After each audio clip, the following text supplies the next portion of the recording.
Welcome to Dr. Creepin's Dungeon. We're scared by monsters because they embody our deepest fears and anxieties, often representing the unknown and the uncontrollable. Monsters challenge our sense of safety and normalcy, manifesting as tangible threats that disrupt our understanding of reality. Their inhuman forms and behaviors tap into primal instincts, evoking a visceral fear of the other and the possibility that such horrors might exist just beyond the shadows of our everyday lives, as we'll see in tonight's 3 tales of terror. Now, as ever before we begin, a word of caution. Tonight's stories may contain strong language as well as descriptions of violence and horrific imagery. That sounds like your kind of thing. And let's begin.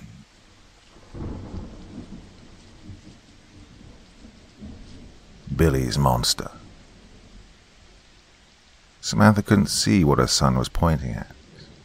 Her son, Billy, could see something standing on the side of the road beneath the dark trees, and it was smiling at him.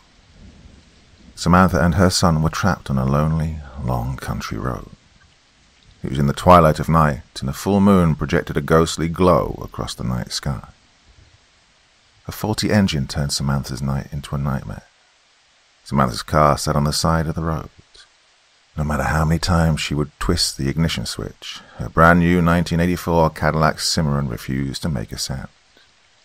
Samantha's only hope was a phone booth. The phone booth seemed out of place, sitting on the other side of the country road. Samantha needed 20 cents to use the payphone. The good part was that Samantha had the change to pay for a call. The bad part was that Samantha was a little afraid to get out of her car because of what her son had told her. "Baby, there's nothing over there," Samantha kept telling her little boy repeatedly through a nervous giggle. The young mother knew her son had a vivid imagination. Sometimes she would adore her son's imaginary friends, but her son's new imaginary friend gave Samantha the chills.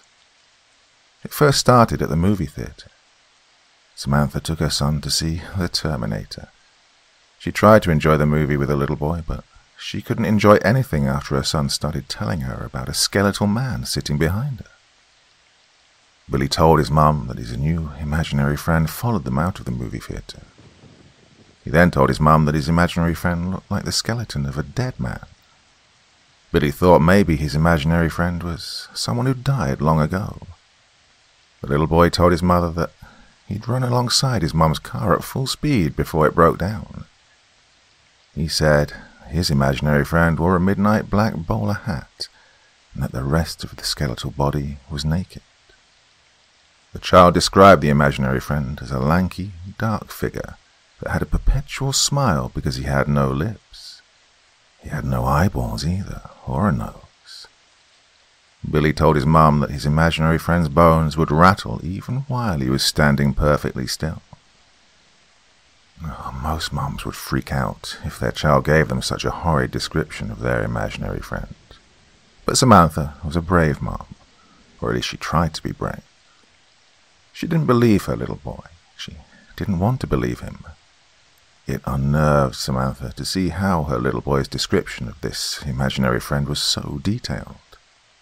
Well, her son's earnest explanation of the existence of this person, this thing, unnerved Samantha as well.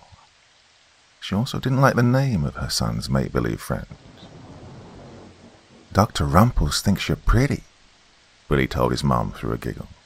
"He said you look like a cheerleader. Oh, he likes your long blonde hair and your ivory skin. He likes the dimples in your cheeks. He says you have the face of a queen. And he likes how your crystal blue hoop earrings match the color of your eyes." Billy spoke softly while reaching out and stroking his little fingers through his mum's honey blonde hair. The little boy could see the alarm in his mother's eyes, and he tried to relax her by caressing her face.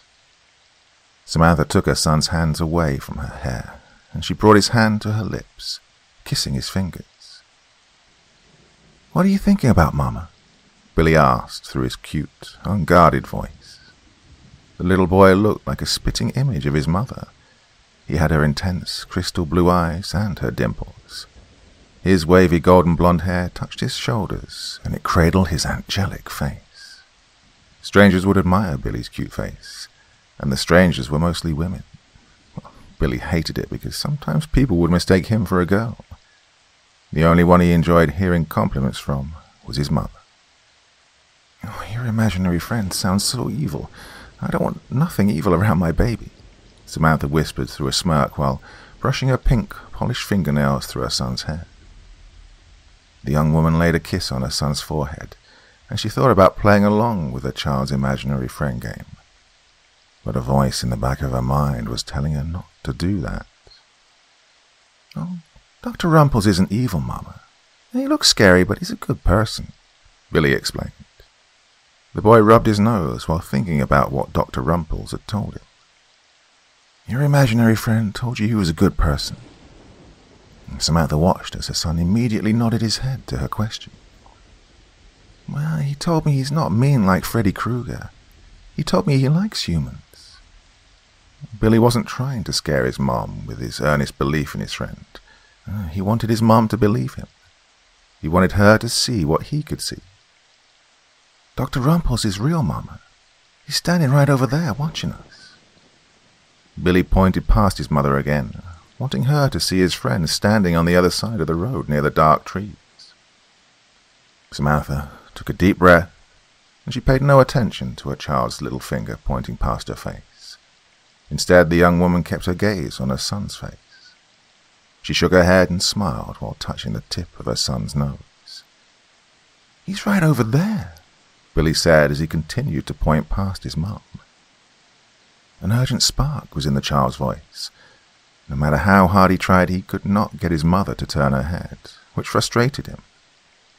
The little boy watched as his mother lowered his finger away from her face, and he pouted when he could see the disbelief in his mom's eyes. Billy looked away from his mother while rolling his eyes. He sat back in his seat, folding his arms and staring down at his lap. Every time little Billy would pout, he'd push his glasses up on his nose. Billy ignored his mother's fingers caressing his skin, and he frowned even more when he heard his mother snickering at him. "You're crazier than me, and your daddy," Samantha giggled out her words, and she adored the little scowl on her son's face. "You know your father had a cool imagination like you. That's what made him an outstanding scriptwriter. I was lucky to have your father. Oh, who would have thought that a Hollywood scriptwriter would be attracted to a nurse? He was smarter than me, like you," Samantha stated. The mother affectionately studied her son, and she disregarded his soft pouting. Samantha thought about how her son looked like a miniature version of her husband. He also dressed like his dad. He wore a blue jean vest, along with matching denim shorts. He wore a black t-shirt beneath his tiny vest. Samantha laughed in her mind while realizing that her son's clothes were just like her husband's, just 5 times smaller. The one piece of clothing that Timothy wore that belonged to his father was a black Run DMC baseball cap that he wore backward on his head. Billy would wear his father's hip-hop cap every time he'd go out in public. Like his father, he adored the hip-hop group Run DMC, and wearing the black cap made Billy feel like his father had never died. "I miss Dad," Billy mumbled to his mother. The little boy thought about the last place where he'd seen his dad, which was in a hospital bed. "I know, baby. I miss him too," Samantha said while still caressing her son's face. The young woman didn't want to reflect on her husband's death, but it was hard not to. "Your dad was a sweetheart, and he was so intelligent, like you." Samantha glanced down at her wedding ring, which she had never removed from her finger after her husband's passing.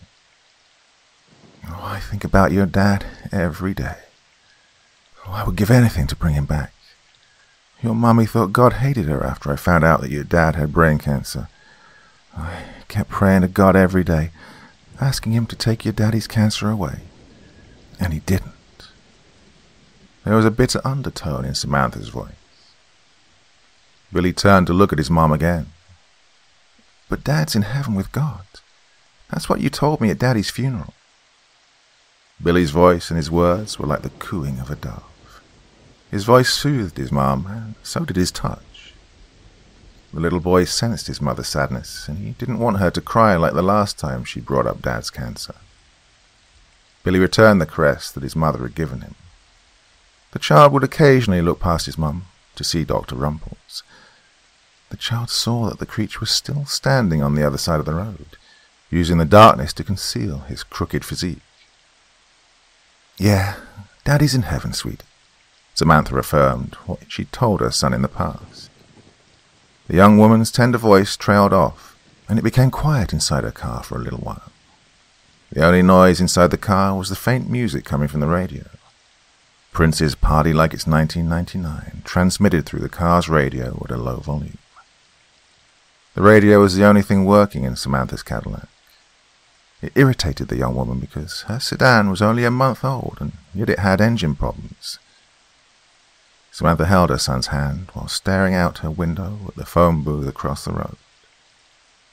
She sighed as she made her plan to get out of the car and make her way toward the payphone.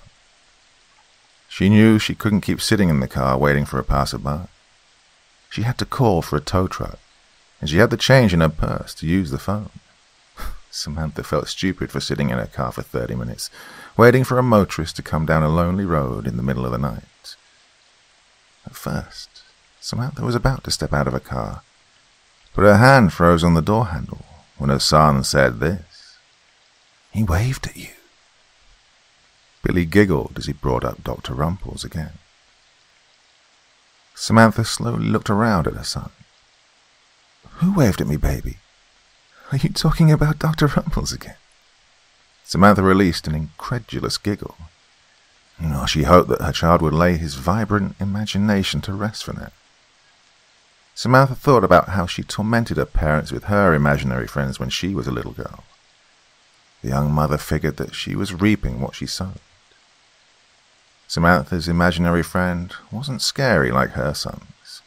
A beautiful princess was her imaginary friend, and Samantha didn't understand why her son's imaginary friend sounded more like a monstrous foe. "Yeah, Dr. Rumples waved at you. He's still standing across from us. Oh, he can't stand up straight because of his back. It's crooked. He has crooked fingers too, like tree branches." Billy went into a deeper explanation for his imaginary friend's grotesque appearance. The little boy could see the disbelief arising in his mother's eyes again. He was determined to get his mother to believe him. "Your imaginary friend's scaring Mommy," Samantha said to her son through a half-whisper and a suppressed giggle. She wanted her son to stop with the Dr. Rumples situation, but she didn't want to crush her child's imagination, or what she thought was his imagination. The voice in Samantha's head told her not to engage her son in the Dr. Rumples game, but the young mother ignored the voice because, she loved her son. She decided to play along with Billy, pretending that she could see Dr. Rumples standing on the other side of the road as well. She felt that encouraging her son's imagination as a mother was the right thing to do, even if her child's imagination was starting to scare her. "You can see him?"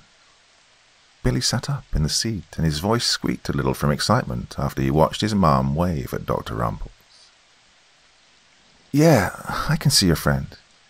You know something? He's not that scary looking." Samantha snickered, and she felt good engaging her son. "Well, he is tall, and I can see how crooked his back is. Poor thing, it must be hard for him to walk. Maybe he has arthritis." Samantha thought her playful words would cause her son to giggle with glee. But she looked around at her little Billy when he became eerily silent. "What's the matter, dollface? Why aren't you happy? You should be glad that Mummy can see your friend. Oh, I couldn't see him at first, but now I can see him waving." "Just stop it, Mama." Billy cut his mother off sharply. The little boy folded his arms again while retreating into his pouting state. Samantha laughed uncomfortably while looking shocked and partly guilty. "What's the matter with you? I see your friend and now you're mad at me?"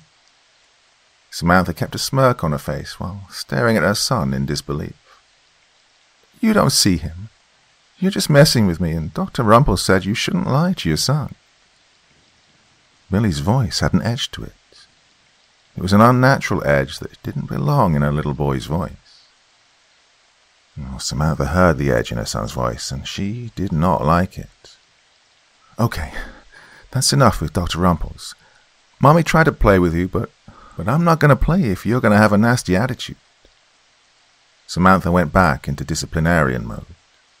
She wanted to feel guilty, but she thought it would be absurd to feel guilty for trying to please her child. I'm going to go make a phone call. You sit tight, okay? Samantha leaned in, kissing her child on the side of his head and ignoring his pouting. Once again, Samantha reached for the door handle, but the hairs on her neck stood up when her son grabbed her knee. His little palm had moved like lightning. Dr. Rumples wants you to stay in the car, Billy whispered, never looking at his mother. The little boy kept his eyes on his lap, but his hand was locked on his mother's knee. Baby, you're scaring me. It's not cute anymore. Samantha's voice quivered. The mother was about to say something else, but for some reason her tongue froze when her son spoke again. Dr. Rumples said a truck will be here soon, so stay in the car. Billy never lost that edge in his voice. He continued. Dr. Rumples knows that you don't believe in him, so he wants you to play a quick game. It'll only take a second. Billy finally looked around at his mother, and his hand was caressing her knee. Okay, fine. One quick game and that's it. Samantha tried to hide the quiver in her voice, and she tried to maintain an authoritative tone. That voice in Samantha's head was yelling at her now, telling her not to engage her son, but she ignored it once again. Billy licked his lips before speaking again. Dr. Rumples wants you to think of a number between 1 and 10. He's going to tell you the number you're thinking about by tapping on the roof of the car. Billy told his mother the rules of the game, and as he spoke, he never blinked while gazing into his mother's eyes. Samantha sighed while trying to hide her nervousness. She did what her son told her, and she thought of a number.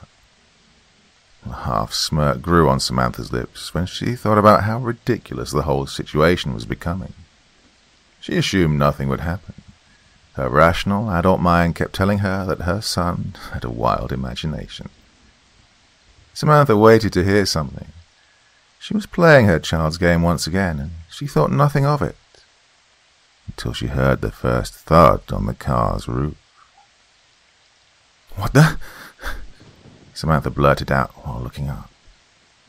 Before she could tell herself that she'd heard a figment of her imagination, the second thud came, and it sent a paralyzing chill through Samantha's body. After a minute passed, a third thud came.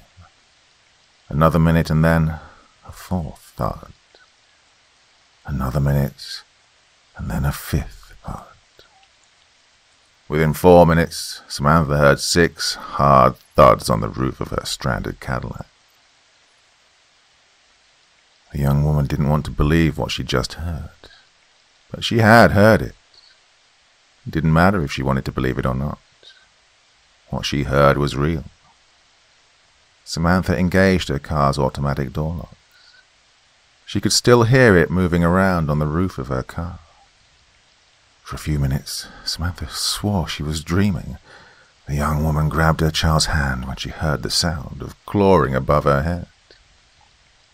Don't be afraid of him, Mama, Billy told his mum through a calm whisper.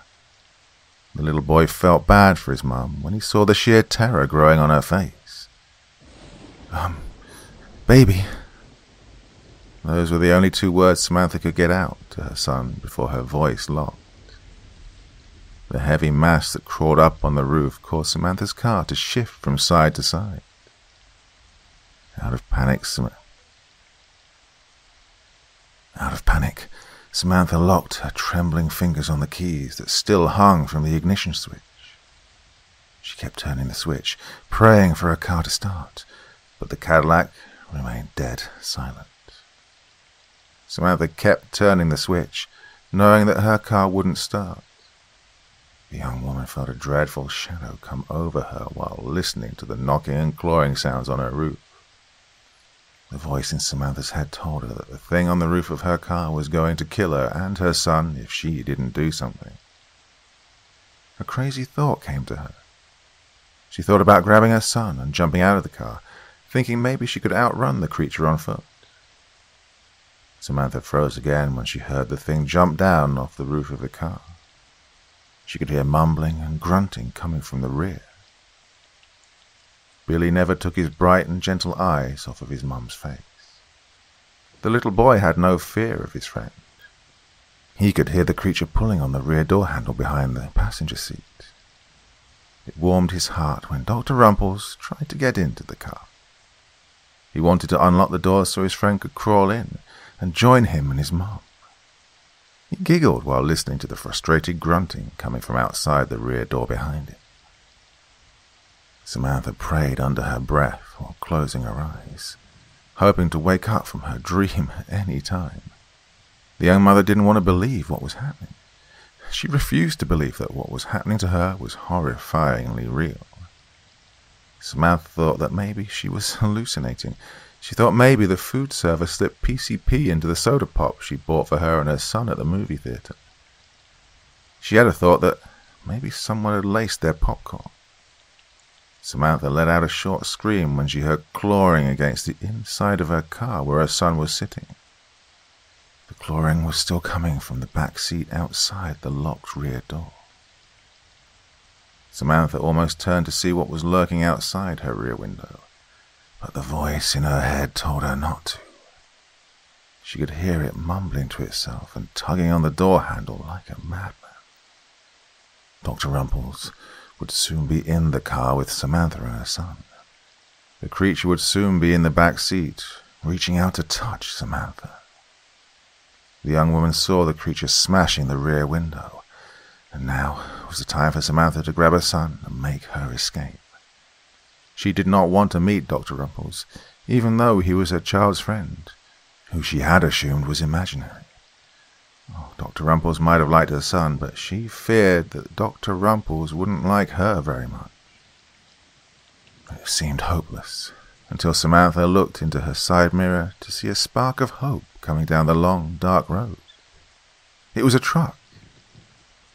Samantha thought about what her son had told her. He told her a truck would come.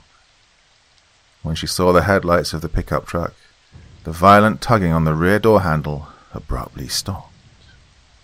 Dr. Rumples was gone, and Samantha breathed a sigh of relief when she saw that help was on the way. "Come on, baby."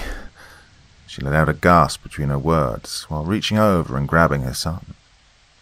The young woman bolted out of her car with her son cradled in one arm and her other arm waving down the truck. Samantha stood in the middle of the road, letting the truck's headlights bathe over her body. She wanted to make damn sure that the truck didn't miss her. Samantha only saw the truck's headlights, and she didn't want to imagine Dr. Rumples standing on the shoulder of the road, watching her from behind the darkness. She wanted the truck to move faster. She kept seeing the creature lunging out into the road and grabbing her and her son. While flagging down the truck, she briefly cut her eyes over to her car and saw that something had knocked 6 dents into her roof. Finally, the truck had arrived. For Samantha, seeing the headlights was like seeing a light from heaven. The young woman wasted no time as she ran up to the driver's side window of the truck to see who her hero was.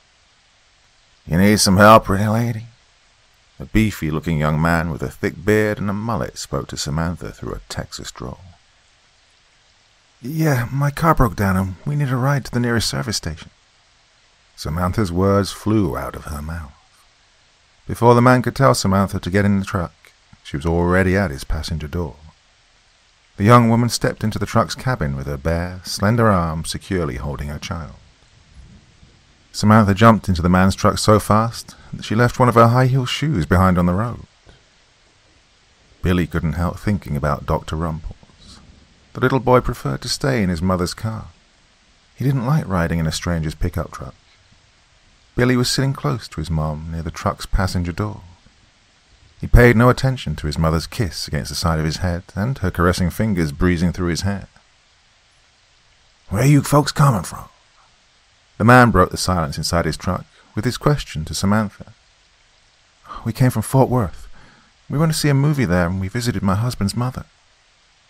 Samantha still seemed visibly shaken by something, and the man could hear the stress in her voice. "My name's Russell Levi. Nice to meet you." Russell stuck out his thick hand, and he let out a brief chuckle when Samantha timidly shook his hand using her fingers. "Oh, sorry about my hands. I know they look a little dirty. I'm a mechanic. When you work on cars for a living, it shows on your hands." Russell spoke proudly. "Didn't get your name, pretty lady. What's your son's name? He's a cute little fella," Russell exclaimed as he briefly glanced over at Billy, giving the boy a crooked little grin. Billy sheepishly smiled back at the man. He clutched his mother's waist even tighter. The little boy didn't like the smell inside the man's truck. The truck's interior reeked of motor oil, beer, and cigarette smoke. Oh, the combination of the foul odors twisted Billy's stomach. The one thing that stopped the child from being completely ill was thinking about his imaginary friend.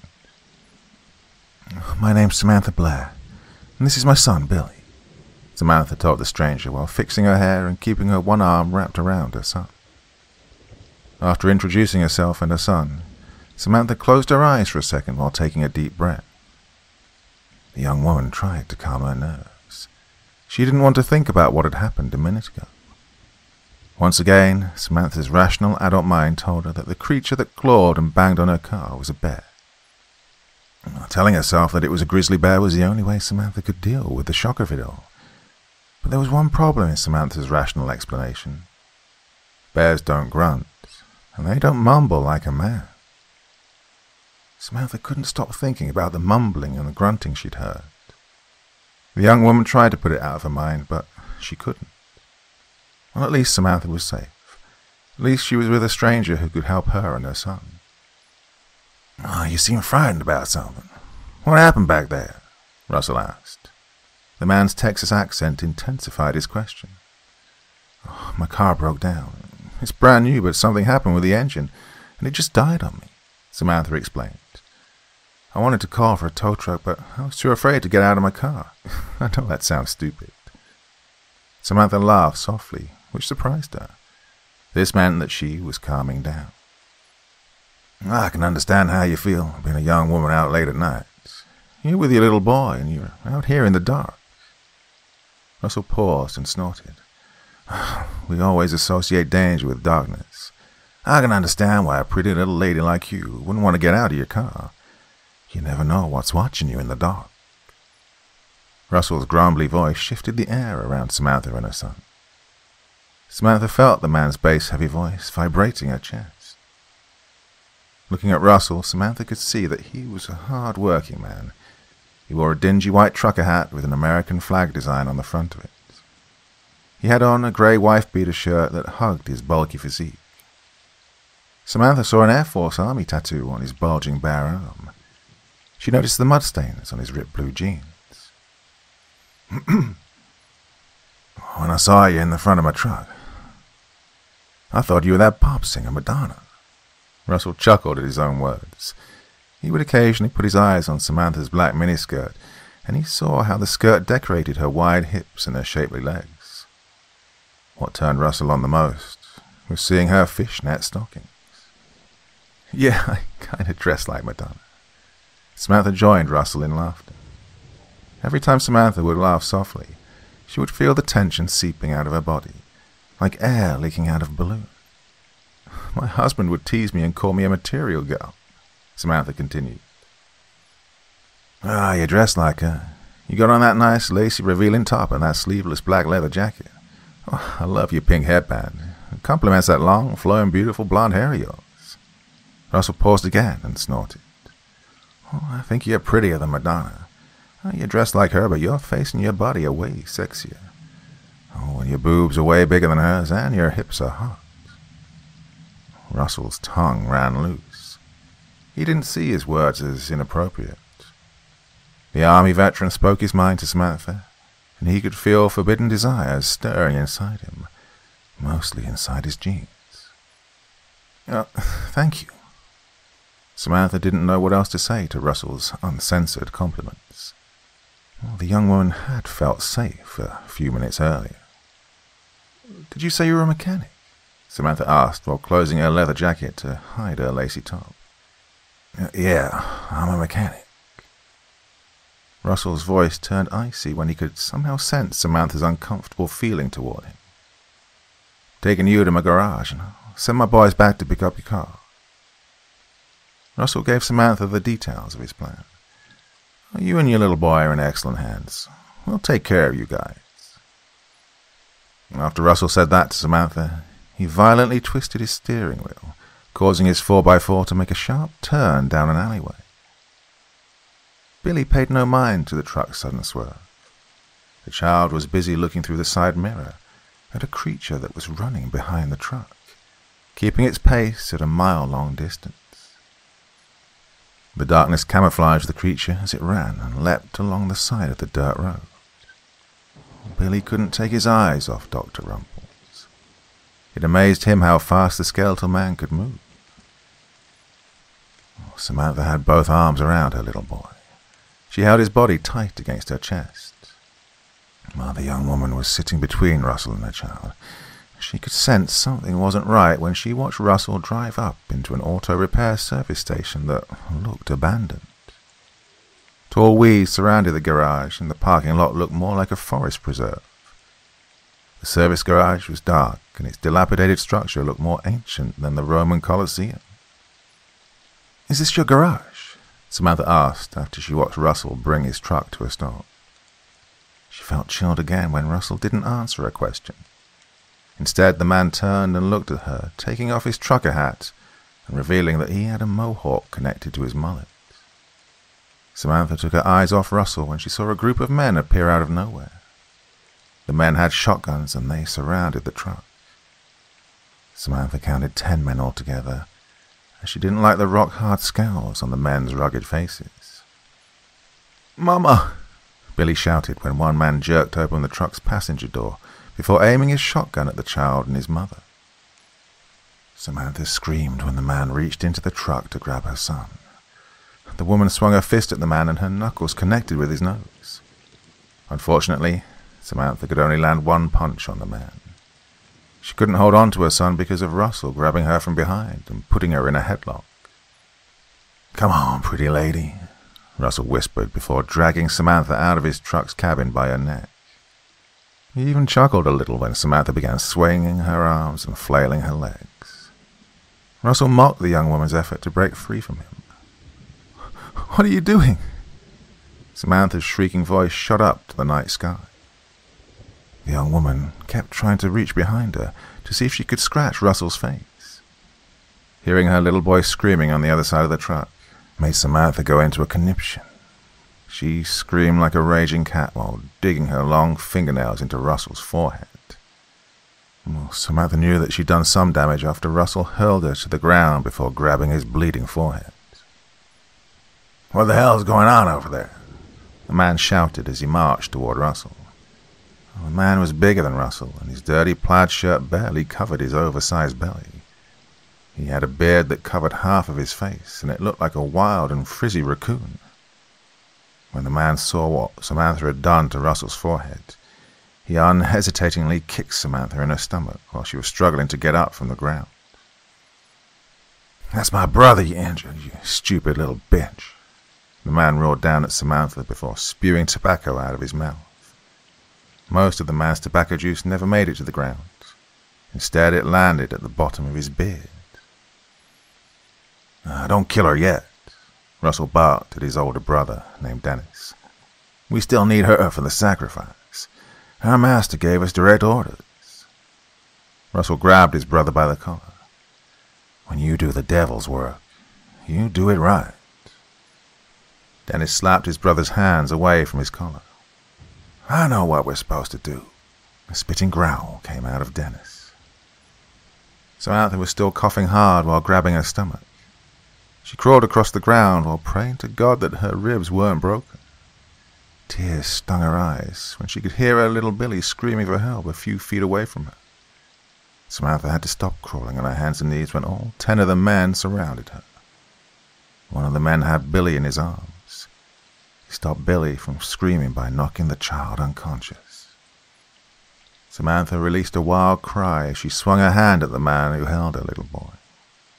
She could see that her child's lip was busted and that his glasses were missing. Samantha ignored her throbbing stomach.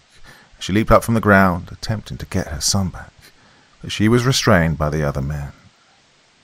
Samantha wanted to attack the man after she'd seen her child, and a rage fell over her, and the woman screamed at every man who had his hands on her body. "Hot damn, she's a fiery little thing," one man shouted with enthusiasm. "She's beautiful. I can't wait to do her. I know we have to tie her down first, though," another man announced. The man who was holding Billy pulled out a knife. "We have to sacrifice her to the Dark One first, and we can have sex with her," the man instructed through a calm tone of voice. The man was dressed like a Catholic priest. His long clergyman cassock was blacker than the night sky. Unlike the other men, he was clean-shaven, and shades of grey peppered his dark, thin-cut hair. The man had a slender build that showed beneath his black robe, and from the way he carried himself, you could easily perceive him as the leader of the men. Samantha wanted to fall to her knees in tears, but the men held her up so high that her feet weren't even touching the ground. She knew that she would die painfully. But what she cared about the most was saving her little Billy. Samantha's heart collapsed when she saw the priest man pull out the knife. "She has a child, which means we have to sacrifice the boy first," the priest man stated to his men. "I'll cut his throat, and I want one of you fellas to catch the child's blood using the goblet." The priest man held up a silver goblet, which he proudly handed to Russell, and he patted Russell on the shoulder. "You did a good job, son. You captured another beautiful woman, and you captured her son as well. Out of all the women we've sacrificed, they've never had a child that we could sacrifice to our Dark Lord. Oh, the Dark One is pleased with you." After giving praise to Russell, the priest man brought his knife to Billy's throat. He paused when Samantha screamed at him, begging him not to kill her son. "No," Samantha shrieked. "Please don't kill my baby. Kill me instead." Samantha sobbed when she could see that her desperate pleading wasn't getting through to the priest man. She could see the robotic, lifeless stare that the priest man was giving her. "I'm sorry, honey, but your son must die first. These are the orders from the Prince of Darkness." The priest man dismissively spoke to Samantha before placing his knife on Billy's throat. But Samantha just kept screaming at the man. Oh, she almost lost it until she heard a screeching roar fill the night air. The roar alarmed the men. Even the priest man dropped his knife when he heard the otherworldly roar. "What the hell was that?" One man shouted out this question, but before he could say another word, something grabbed him from behind. It terrified the man that he couldn't see what was grabbing him. He tried to fight what was attacking him, but it easily overpowered his strength. Within a second, it had silenced the man screaming by decapitating him. The other men became so terrified that they took out running. Some men escaped while others weren't so fortunate. Russell and his brother Dennis were among the less fortunate men. Russell died after he'd seen his intestines lying on the ground. His brother cried for help after he felt a clawed hand dig into his back.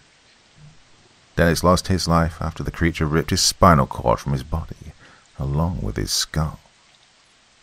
Samantha found herself back on the ground, lying on her hands and knees.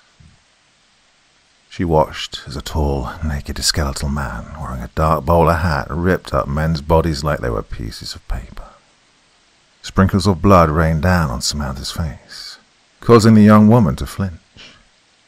Samantha finally saw Dr. Rumples. He towered over all the men, even the biggest man in the group. Oh, he was ugly, and to Samantha he looked like a mummified giant who had a head that looked too small for his body. She saw that he had no lips, no nose, or eyes. His face was a twisted, bony structure that formed a ghastly, perpetual smile. The two caves he had for eyes were blacker than the deepness of space. Samantha only saw bone and sinew, no muscle or a single inch of skin. She saw Dr. Rumpel's long, gnarly fingers. They looked abnormally stretched and contorted, like thick, twisted vines. And Samantha saw what Dr. Rumpel's fingers could do to the human body. She watched body parts fly in every direction. She almost got hit in the face by a piece of a man's arm. The last man to die was the priest man. Instead of running, he foolishly stood his ground. He had the nerve to confront the creature. At first, the priest man thought he was staring up at the devil, and he didn't understand why Satan would destroy the men who worked for him. The priest man opened his mouth to say something to the naked creature, but before he could utter a single word, he felt gnarled fingers reaching down into his throat. The priest man died instantly after Dr. Rumpels brought one of the man's lungs up through his mouth. The force of the pull split the man's throat in half.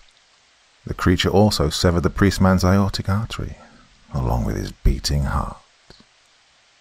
Samantha's body trembled as she remained on her knees, staring up at Dr. Rumpels. She couldn't scream when she saw the giant skeleton slowly kneel to pick up her son. All Samantha could do was watch as Dr. Rumpels cradled her 6-year-old son in his arms. Samantha thought the monster was going to kill her son and then kill her. But the opposite happened. While standing up, Samantha let out a gasp when Dr. Rumpels mumbled and grunted at her before creeping toward her.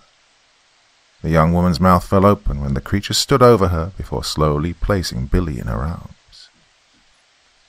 Billy opened his eyes and he moaned, feeling disoriented.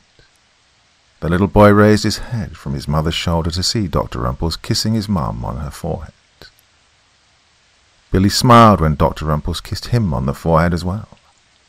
He felt comforted by the monster's kiss, and he loved feeling those gnarled fingers stroking through his curly hair. Samantha finally took her eyes off Dr. Rumpels to see that her son was awake.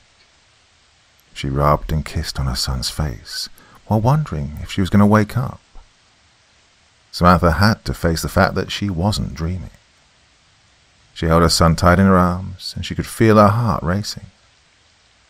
Samantha stood perfectly still. She looked up again, putting her wide eyes on Dr. Rumpels after her son whispered in her ear, "See, Mama, I told you Dr. Rumpels was real."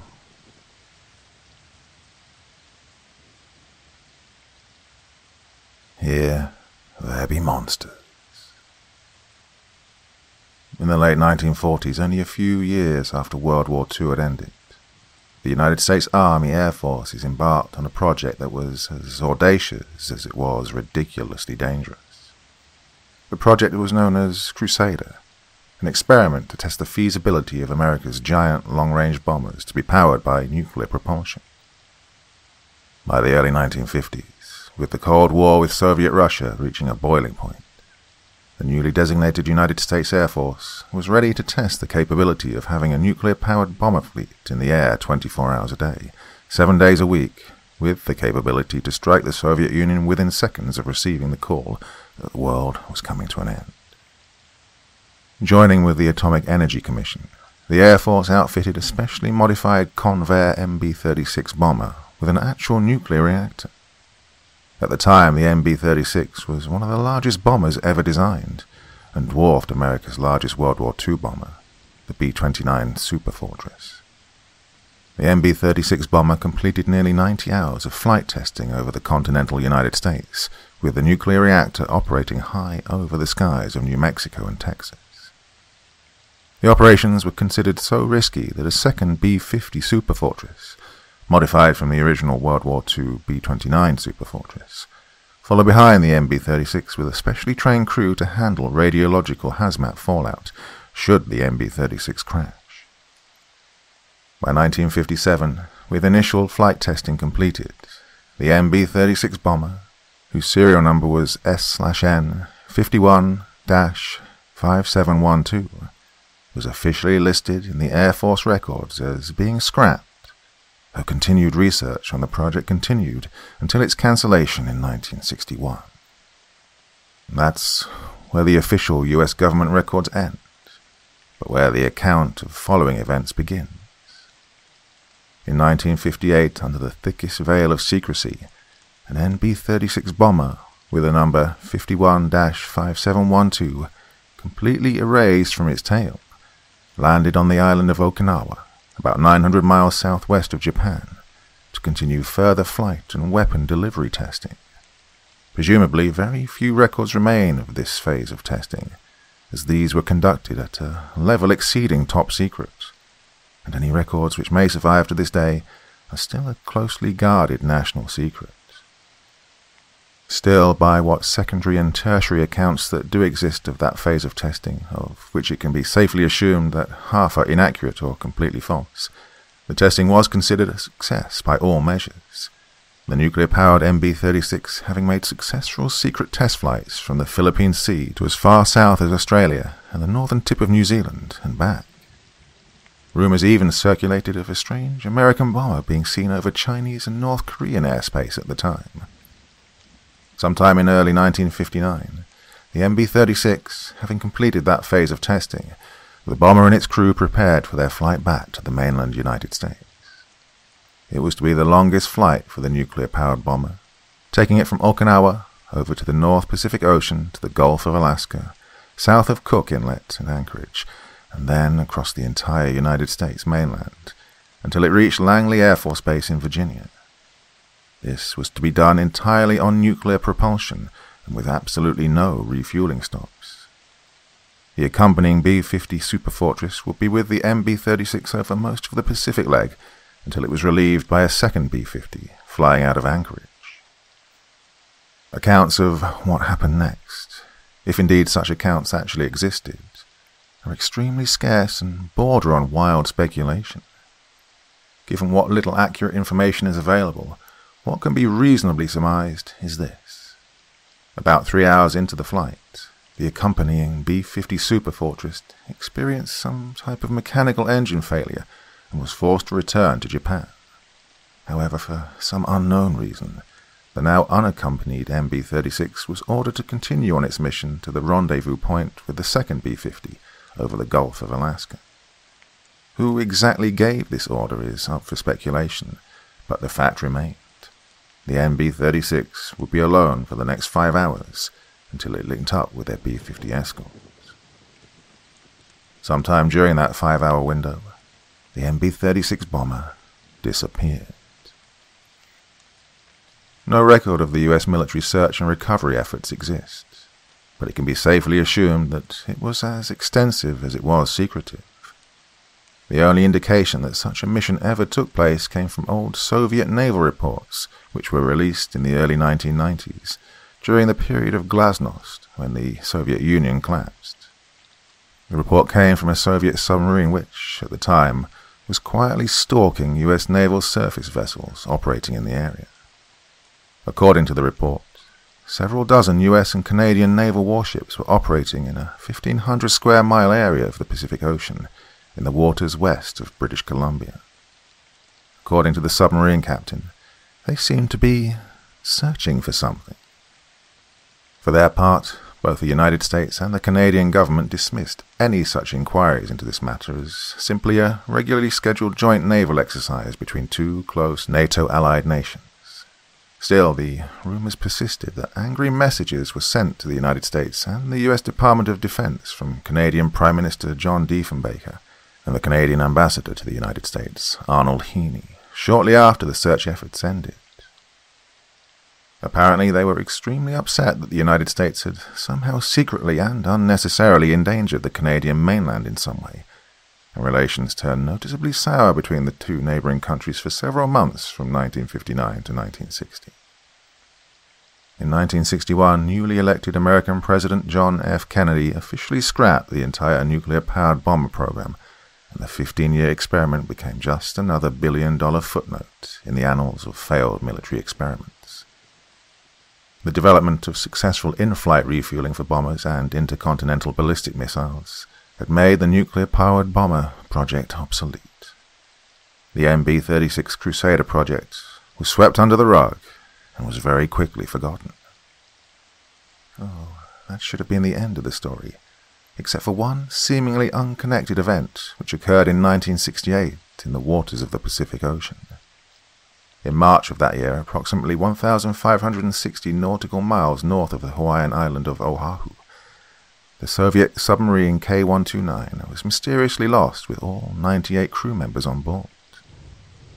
An extensive air search by the Soviet Navy found nothing of the stricken submarine, and rumors abounded as to what had caused it to sink, from a hydrogen explosion in the batteries to a leaking missile door causing one of her onboard missiles to explode, to even claiming that a United States naval submarine, the USS Swordfish, had intentionally rammed it and caused the Russian vessel to sink. Well, the Soviets stuck with the last theory that the United States was somehow responsible for sinking, and tensions again rose between the two superpowers, though the US Navy claimed that no such ramming had occurred. These tensions came to a head when only a couple of months later, in May of 1968, a US Navy skipjack-class submarine, the USS Scorpion, was mysteriously lost in the Atlantic Ocean, taking 99 American sailors with her. Several Soviet naval war vessels were operating in the area of the Scorpion's disappearance. Speculation was that the Scorpion was attacked by the Soviets in retaliation for the sinking of the Soviet K-129 submarine in March. This time, however, it was the Soviets who claimed to have had no involvement with the sinking.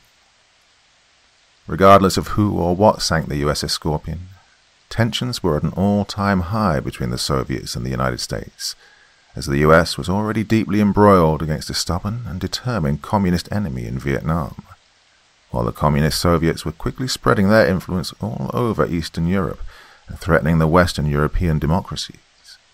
The safety switches on the nuclear weapon stockpiles of both sides had been shut off, and the threat of a nuclear conflagration was never more than a second away. Fortunately, a nuclear war between the United States and the Soviet Union never occurred during what is now considered the Cold War era, but other, seemingly completely disconnected occurrences began happening in the oceans across the entire globe. Fishermen, sailors, and those who made their trades by living off the ocean began reporting seeing strange anomalies in the water, things which were huge, unknown, and very much alive.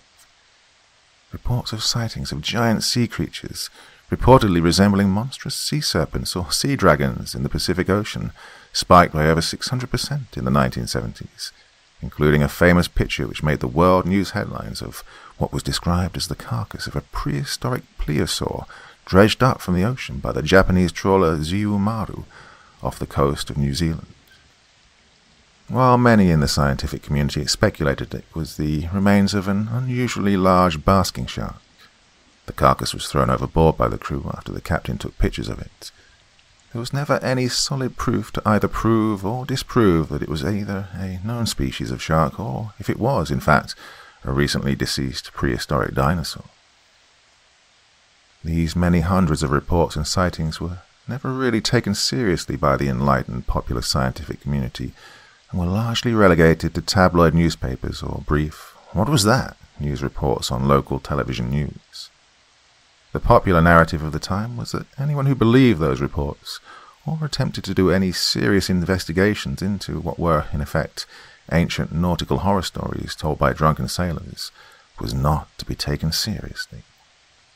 Such things were only an amusing distraction to the drudgery of daily life, and nothing more.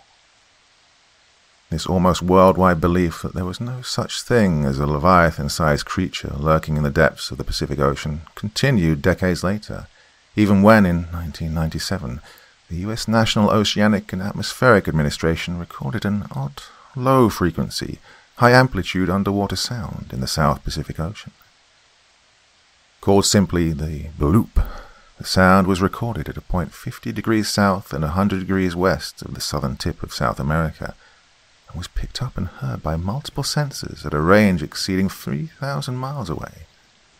Though some in the scientific community initially stated that the bloop came from an as yet unidentified marine animal of exceedingly massive proportions, it took until 2012, over a decade and a half later, for scientists to dismiss the bloop as simply glacial ice moving. They came to this conclusion despite the fact that glacial ice has been moving for thousands of years and no prior recording of this magnitude had ever been recorded, and that the sound signature was a rapid variation in frequency, which can only be produced by marine animals.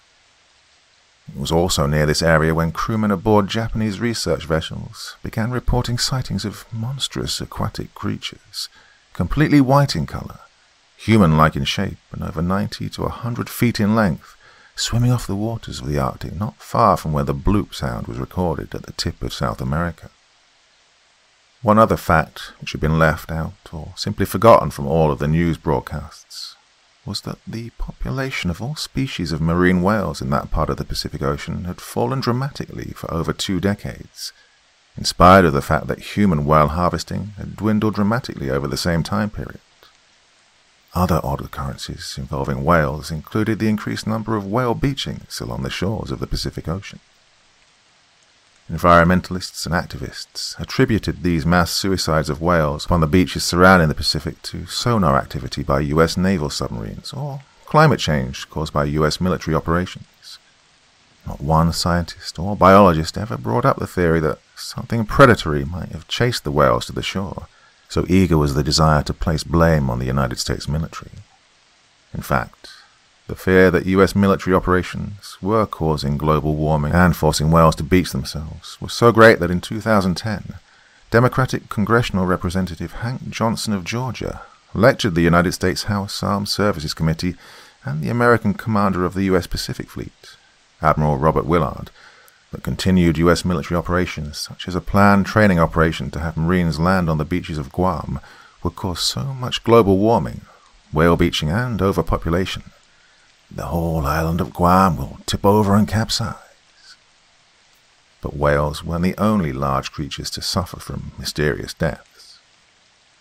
Another incident occurred in the Pacific Ocean off the coast of Australia a few years later.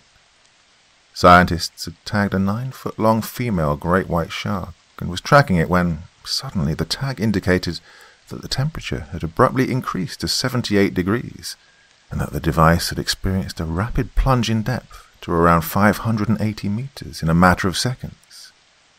The stunned scientists could only speculate as to the cause of such a bizarre event, and for days tried to come up with a logical explanation of what could do this to a great white shark. The only conclusion which the scientists could determine was that the 9-foot-long apex predator had been swallowed by something even bigger, which then immediately dived deeper into the depths of the ocean. To the world at large, all of these events, from the loss of the nuclear-powered MB-36 bomber back in 1959, to the loss of the Soviet submarine a decade later, to the increased sightings of weird, anomalous things in the Pacific Ocean, and to the deceased whale population and increased whale beachings over the last 30 years, were nothing more than peculiar, disjointed, and totally unconnected incidents. The world was rapidly becoming an overly complex place to live, with strife, civil war, economic and environmental turmoil, social unrest, drought, famine, disease, power-hungry politicians, and an endless array of other calamities that attacked the average everyday citizen of the planet Earth. They had no time to be concerned about mythical sea monsters or horrific Lovecraftian monstrosities from the depths, until the day that the wreckage of the MB-36 was discovered, washed ashore on a desolate island of the Pacific Ocean. Ironically, the wreckage of the long-forgotten MB-36 nuclear-powered bomber was hiding in plain sight for an undetermined number of years, as its mostly intact left wing and parts of the fuselage had washed ashore on a tiny, uninhabited island hundreds of miles south of Alaska. With modern surveillance, such as Google Earth and satellite mapping technology, it may even have been viewed hundreds of times by unsuspecting people who had little idea of the significance of their find. Perhaps mistaking the wrecked warplane as just one of the thousands which had been lost in the Pacific during World War II. As there was no record of a nuclear-powered bomber being lost in the North Pacific, there was no reason to suspect that the wreckage was anything more than a tragic loss from a tragic war. Regardless, the wreckage remained undisturbed for decades, until a documentary news crew from the BBC hired an underwater research vessel to search for long-lost ships and planes which had perished during the horrific and deadly naval battles which had taken place between the United States and Imperial Japan's naval forces. They had just concluded filming and were sailing back to San Diego when, almost as an afterthought, the director of the documentary decided to make a detour to investigate the old wreckage which had washed ashore on that deserted island. It was not known if the vessel had ever reached its objective. 2 days after their last check-in with Pearl Harbor, all communications with the ship had been lost. An extensive search of the area by the British Royal Navy, the Canadian Navy, and the US Coast Guard commenced, though nothing was found of the missing research vessel, except various bits of floating debris and 2 empty life preservers which presumably had come from the ship. It was when the British Royal Navy decided to search the island where the British researchers were headed that the United States State Department did an incredibly odd thing. The US declared a 300-mile exclusion zone around the little 1.5 square mile island, forbidding any except authorized US naval warships to enter the restricted zone. It was almost 60 years to the day that the MB-36 went missing. The United States finally found pieces of that nuclear-powered bomber, and that, unfortunately, is the part of the story where I come in. My name is Captain Samuel Gabriel, United States Marine Corps. I'm the commander of a very highly trained and highly specialized unit of CBRNE, Seaburn Marines. Seaburn stands for chemical, biological, radiological, nuclear, and high-yield explosives. Our job as military emergency responders is to recognize and mitigate attacks from such weapons which could create mass casualties and mass disruption to society from, for example, a nuclear, chemical, or biological attack. Stationed in Hawaii, we were the nearest unit of this type to the mysterious little island that was located some 1,000 nautical miles due northwest of Oahu. Admittedly, calling on a Seaburn unit to search for a missing research vessel was highly unusual, but, as the old saying goes, ours is not to question why, ours is but to do or die. I was told to bring only the minimal amount of personnel that I'd need to conduct this search and recover operation. Still not knowing exactly what we were searching for, as my chain of command said, that was secret information and that I'd be filled in on a need-to-know basis. I chose 17 of my most experienced Seaburn Marines and divided us into 2 teams of 9 Marines each.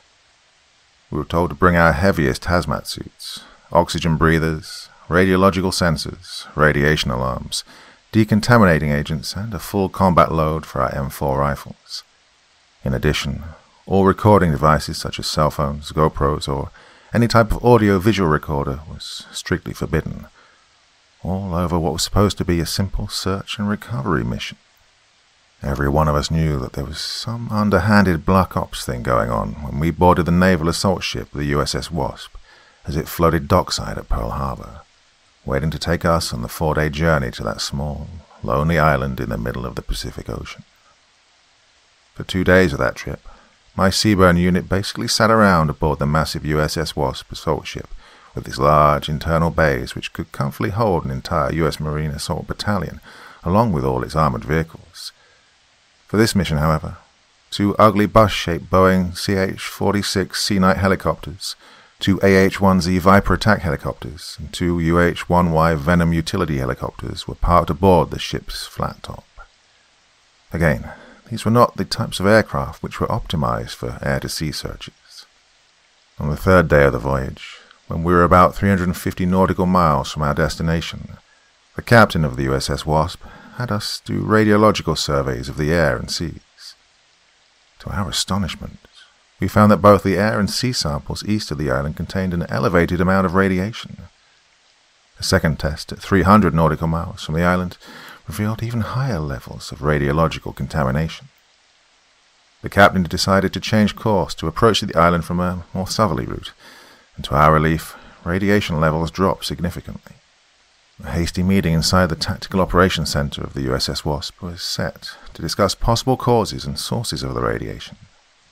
We had a significant amount of civilian specialists also on this mission, including 2 CIA agents straight from Langley, Virginia. They told us that the radiation was likely spillage from the Soviet K-129, which was lost decades ago, some 350 to 400 miles from our location. Well, this may well have been the case, but in a highly secretive mission, the US government had raised the wreckage of the K-129 from the sea floor, and by all accounts, there was very minimal radiation leakage from her missile silos. The next day, the USS Wasp took up station about 5 miles to the west of the target island. The radiation levels had increased steadily the closer we got to the island, but not to a point where the accumulation would be considered hazardous if we could complete the mission within 12 hours. Soaking inside our fully enclosed hazmat suits and straining from 50 pounds of gear and equipment under the humidity of the vast Pacific Ocean, my Marines loaded aboard one of the CH-46 Sea Knight helicopters destined for the shores of that mysterious island floating 5 miles in the distance.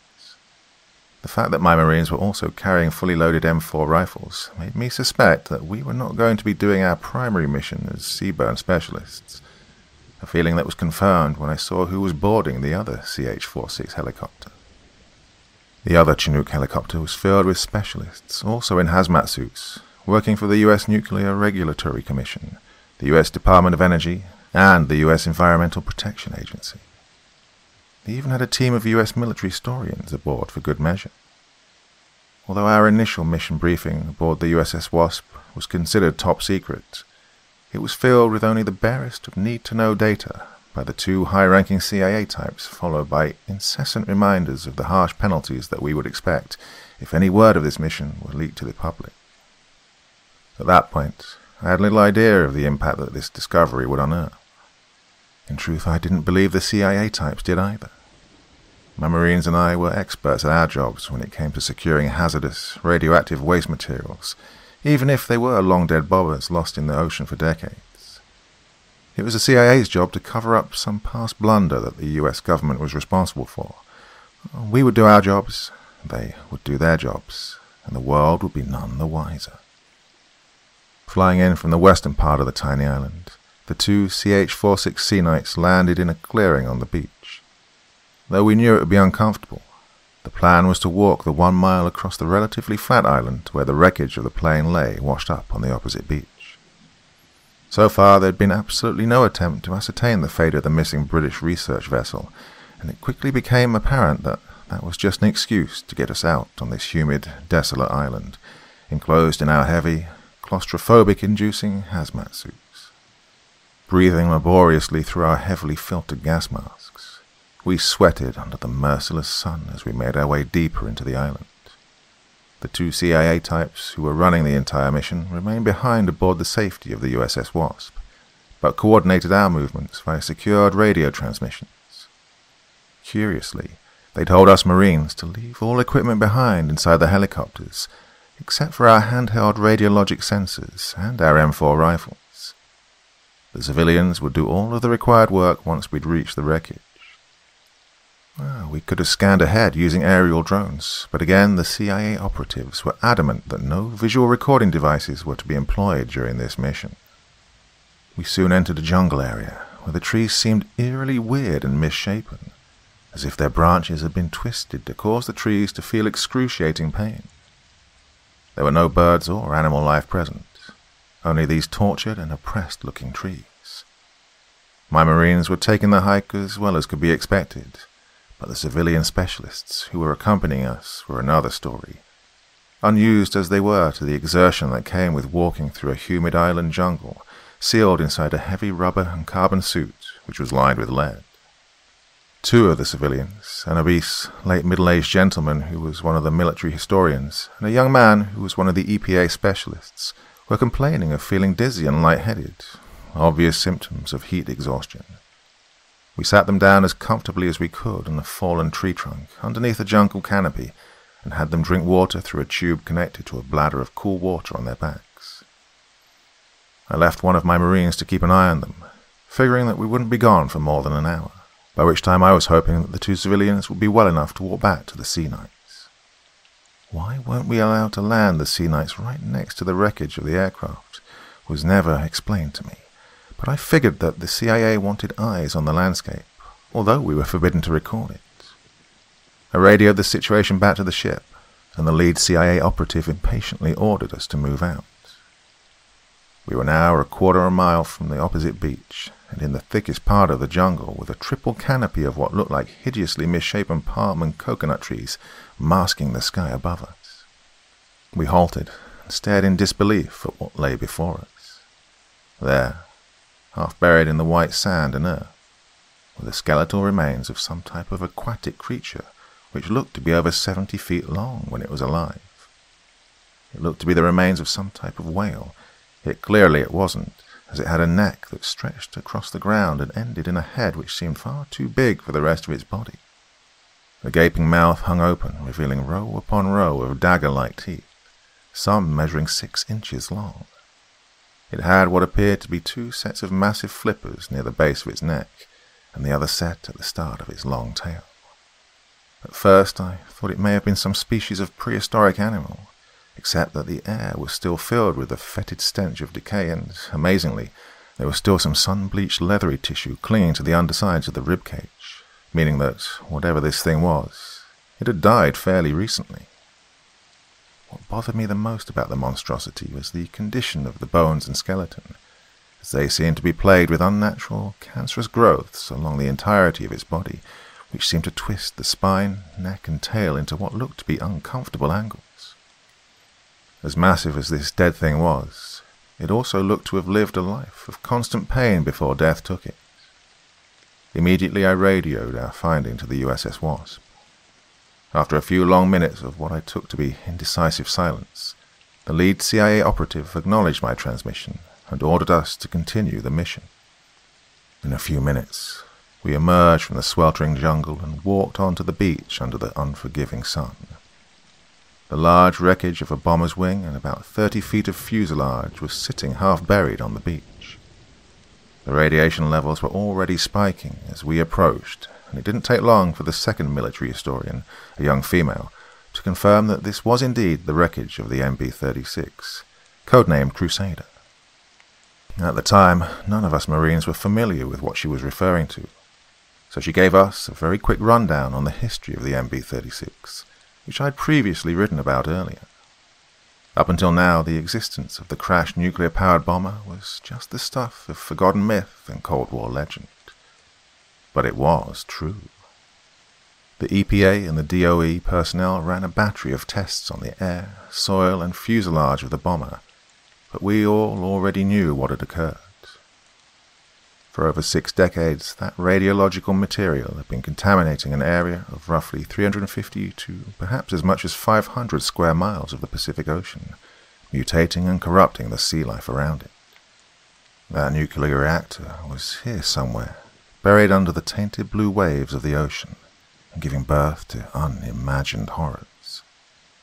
Once all the testing was completed, the civilian specialists retreated back into the jungle, as I and my Marines rigged the wrecked wing of fuselage of the bomber with explosives for detonation. We were halfway back to where we'd left the 2 heat-exhausted civilians when the explosives detonated. The jungle thudded like a heavy bass drum and echoed with the booming rumble as the MB-36 wreckage on the beach was reduced to nothing more than unrecognizable scrap. That was when we heard the high-pitched, hissing sound of a serpentine roar, followed by the sounds of M4 rifle fire coming in the distance. Ordering the civilians to stay put, my Marines and I ran in the direction of the firing, past where we'd first seen the skeletal remains of the mysterious dead beast. Before long, we were back where we'd left the 2 civilians suffering from heat exhaustion. What seemed to be a serpentine creature nearly 80 feet long, white in color and covered in what looked to be white, coarse fur, towered over them, its maw opened at least 10 feet wide and filled with scimitar-like teeth. The stench of rot and decay emanated from the thing as it dragged itself forwards on 2 large flippers. The 2 civilians were attempting weakly to crawl away, as my Marines stood between them and the horrific thing which had slithered out of the jungle, firing their M4 into the creature's mouth. Without being told, my Marines charged the creature, clumsily running across the jungle floor in our bulky and uncomfortable hazmat suits, breathing hard and firing up at the serpent. The hideous thing looked down at us, seemingly confused by this new threat, We stood only 30 meters from the thing, towering a good 20 feet over us, emptying magazine after magazine of rounds into its head and neck. It swiped and bit at us, but failed to snatch any of us into its hungry maw. Finally, one of my Marines began lobbing rifle-launched high-explosive grenades at the hellish beast, and it collapsed injured to the ground. We collected my lone Marine as well as the 2 civilians that she was protecting, and policed up the rest of the civilians before making a dash back towards the way we'd come, while giving the wounded serpent creature a wide berth. At that point, the pilots of the CH-46s were sending out frantic transmissions, telling us to hurry and return to the helicopters, as something was happening with the USS Wasp. I radioed that we were a few minutes from breaking the cover of the jungle as we pushed, dragged, and carried the civilians forwards towards the beach. Behind us, we could hear branches snapping and saw trees falling as the white serpentine creature continued its pursuit of us. We finally broke the edge of the jungle and were greeted by the blinding sight of sunlight reflecting off the white sands. Although my Marines were completely exhausted from their ordeal, they still pushed the civilians towards the open ramp of the CH-46 and formed a very thin line that turned to face the approaching horror. Behind us, the trees parted as the thing pulled itself out of the jungle canopy and onto the beach, bloody mouth still opened and black, hostile eyes staring hungrily at us. Again we opened fire with our small armed weapons.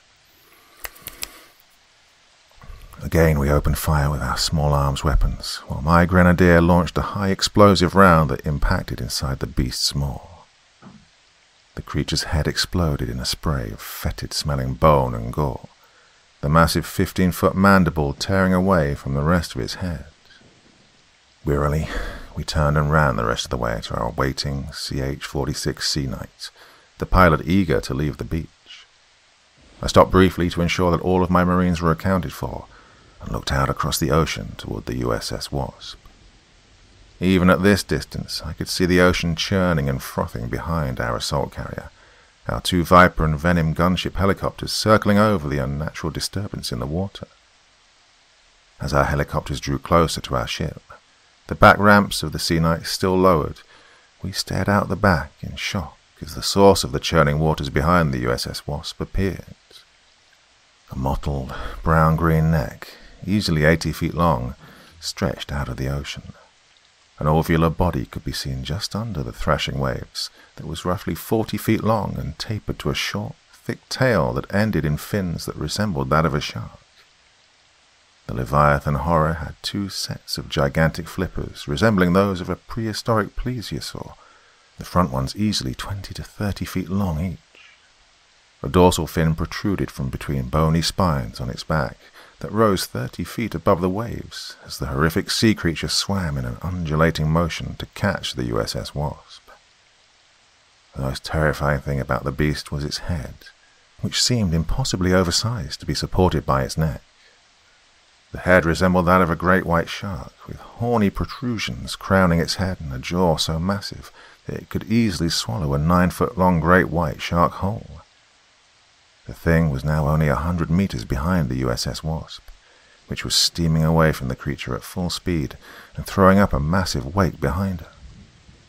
All of a sudden, our AH-1Z Vipers opened fire with air-to-surface missiles and chain gun fire.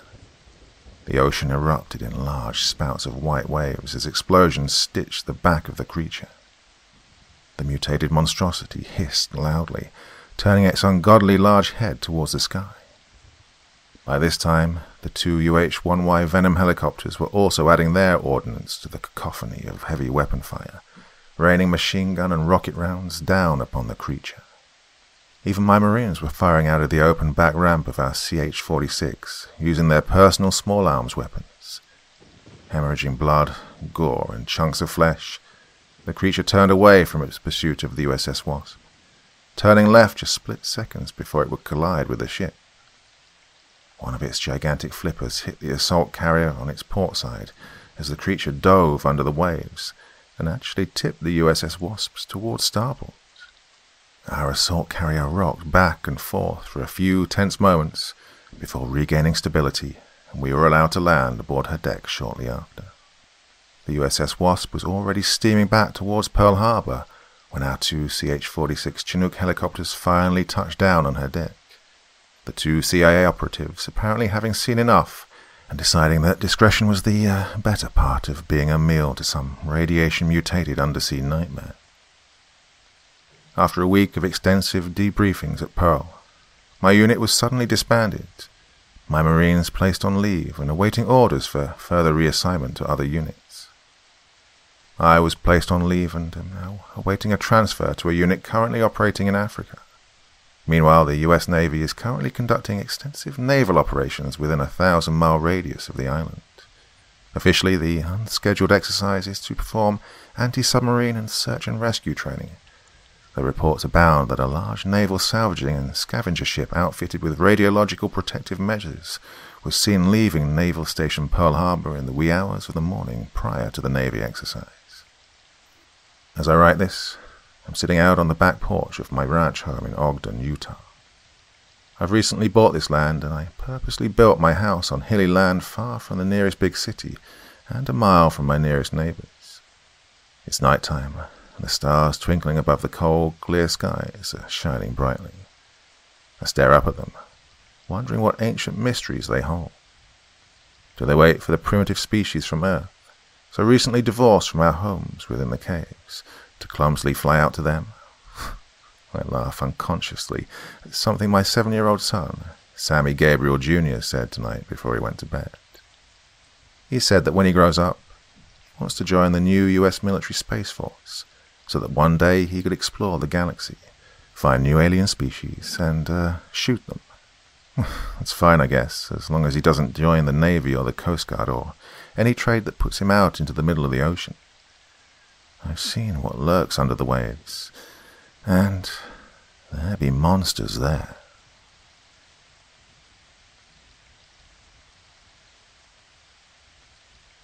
Satan's Mirrors. Tim and Gary Lord were twin brothers stuck in an underground bunker. The two men were single fathers. Gary had a 5-year-old girl named Chelsea. Tim had a 16-year-old daughter named Hannah. Only the men and their children occupied the bunker. No one could leave during the night hours. If you wanted to make a trip to the store, you had to be sure to leave in the daylight. The morning hours and afternoon hours were the safest times to be outside. Being outside during nightfall was suicide. Looking into a mirror at night was also suicidal. You did not want to do that. People had to destroy the mirrors in their homes, including Tim. Tim found out the hard way a few nights ago. He saved his daughter and escaped his house, but not without suffering a few minor injuries. His older brother Gary had no problem allowing Tim and his daughter to stay in his house. Tim's brother came prepared, and he'd built a doomsday bunker under his house. Gary always prepared for the worst-case scenarios. He knew what had happened to Tim, and he tried to warn his brother. He told his brother not to look into a mirror at night. He told him to destroy every mirror in his home, but Tim laughed off his brother's warning, thinking Gary was crazy or that he was pranking him. Tim knew Gary to be the prankster in the family, and Tim thought his mirror situation was another one of his brother's elaborate jokes. After what had happened to Tim and his daughter, he never took his brother's words for granted again. Tim had a near-death experience, all because he looked into a mirror at night while brushing his teeth. I started writing on my horror novel the day before. Tim whispered to his brother as he sat on a sofa with his daughter lying across his lap asleep. Your brother's a rock musician, and you're a successful author. You already know how to write a book. You've written 20 novels. I've never written a novel in my life. I had an extreme case of writer's block. I could only write one paragraph. When I went to bed and woke up the next morning, I turned on my laptop and got the shock of my life. Gary listened intently as he sat across from his brother in a recliner. He had his little girl sitting in his lap, sleeping. "You finished writing your novel, didn't he?" Gary finished Tim's story, and he watched as his brother nodded. He could still see the shocked daze in Tim's eyes. I'd finished a novel. At first I thought somebody broke into my house and typed on my laptop. Tim shook his head. freaked me out to see a 540-page book sitting in my Word document after knowing damn well that I'd only written a paragraph the day before. Well, I knew that it couldn't have been an intruder. Nothing in my house was missing, and even the world's greatest burglar couldn't type up a 540-page book in one night, unless the burglar was supernatural. A soft chuckle escaped from Tim. Surrealism saturated his mind, and it intermingled with his fear. Gary laid his head back while thinking of what to say next. I don't know if the world's ending. It feels like a horror movie. I didn't believe it until I saw him looking back at me. He reached out of the mirror and grabbed me. I thought I was hallucinating at first, but when he twisted my wrist and I felt a sharp pain shoot up my arm, I knew this was real. Gary paused, contemplating his words for a minute. Couldn't believe I was fighting myself in a public restroom. I went to wash my hands, and I looked up into the mirror to see this dark, twisted face looking back at me. I jumped back, tried to run, but he lunged out of the mirror, grabbing my wrist. Couldn't believe what was happening to me. The lights in the men's bathroom went out. I struggled, but I made it out alive. Gary looked down at his daughter. He breezed his fingers through his daughter's small, curly locks. You were on a date with someone, weren't you? Tim asked. He remembered his brother telling him about a woman he'd met on an online dating site a month ago. Yeah, I was on a date, Gary answered his brother with a sad tone in his voice. Thoughts of the woman he'd met online lingered in his mind. Gary thought about the chemistry he had with his date, Cassandra. He thought about the conversation he had with her. It seemed like the perfect date. Gary knew he was connecting with Cassandra when she reached across the restaurant table to touch his hand. There were secrets he told her that he'd never even told his twin brother. And Cassandra also opened her heart to Gary. All of this happened on the first date, which made Gary believe in finding love again. Gary found a new woman, and he thought he'd never have to wear the melancholy label of a widower again. For once, Gary thought he'd move on from the death of his wife by finding new love with this woman. But things went downhill for Gary when he had to excuse himself. He enjoyed talking to Cassandra, and he didn't know that a trip to the men's room would change his life forever. Maybe she's still alive, Tim told his brother. He could see the hidden sadness in Gary's eyes. He wanted to give his brother hope with his love life, and he knew that Gary hated being a widower. Tim followed his brother's gaze when he looked across the living room at a framed picture of his dead wife, Nancy, that sat on a fireplace mantel. In the picture you could see Nancy cuddling her daughter while sitting on a grassy knoll, wearing a summer dress. Her classic beauty and smile seemed to radiate beyond the photograph. Even her flowery sunset golden hair seemed to glow in the picture. You think my wife's alive? Gary asked. Well, he misunderstood his brother, and he became lost in his memories of Nancy. No, I was talking about your date, Tim stated. Maybe Cassandra's still alive. I remember you told me the restaurant went dark and people were screaming. Tim tried to keep his voice down while talking to his twin brother, not wanting to wake his daughter. While talking to his brother, he couldn't get the monster out of his head. Tim's doppelganger attacked him in his basement bathroom. Seeing a dark, dead version of himself in the mirror would stay with Tim for the rest of his life. Oh, I doubt that. Gary shook his head with an incredulous glint in his eyes. She died in that restaurant. I escaped, and it was a miracle. Those lights went out. I knew the thing that had attacked me in the restroom wasn't the only monster in the restaurant. Gary's voice quivered. Tim wanted to lean forward, but he knew he couldn't move with his daughter still sleeping on his lap. You think a doppelganger killed your date? Tim felt shivers after he watched his brother nod his head. I think everyone in the restaurant got attacked by their doppelgangers. When I ran past the ladies' restroom, I heard screaming. The restaurant had a large mirror in the dining area. After it went dark, I could still see what looked like people climbing out of this mirror. But I knew they weren't people. They were the doppelgangers of the restaurant patrons.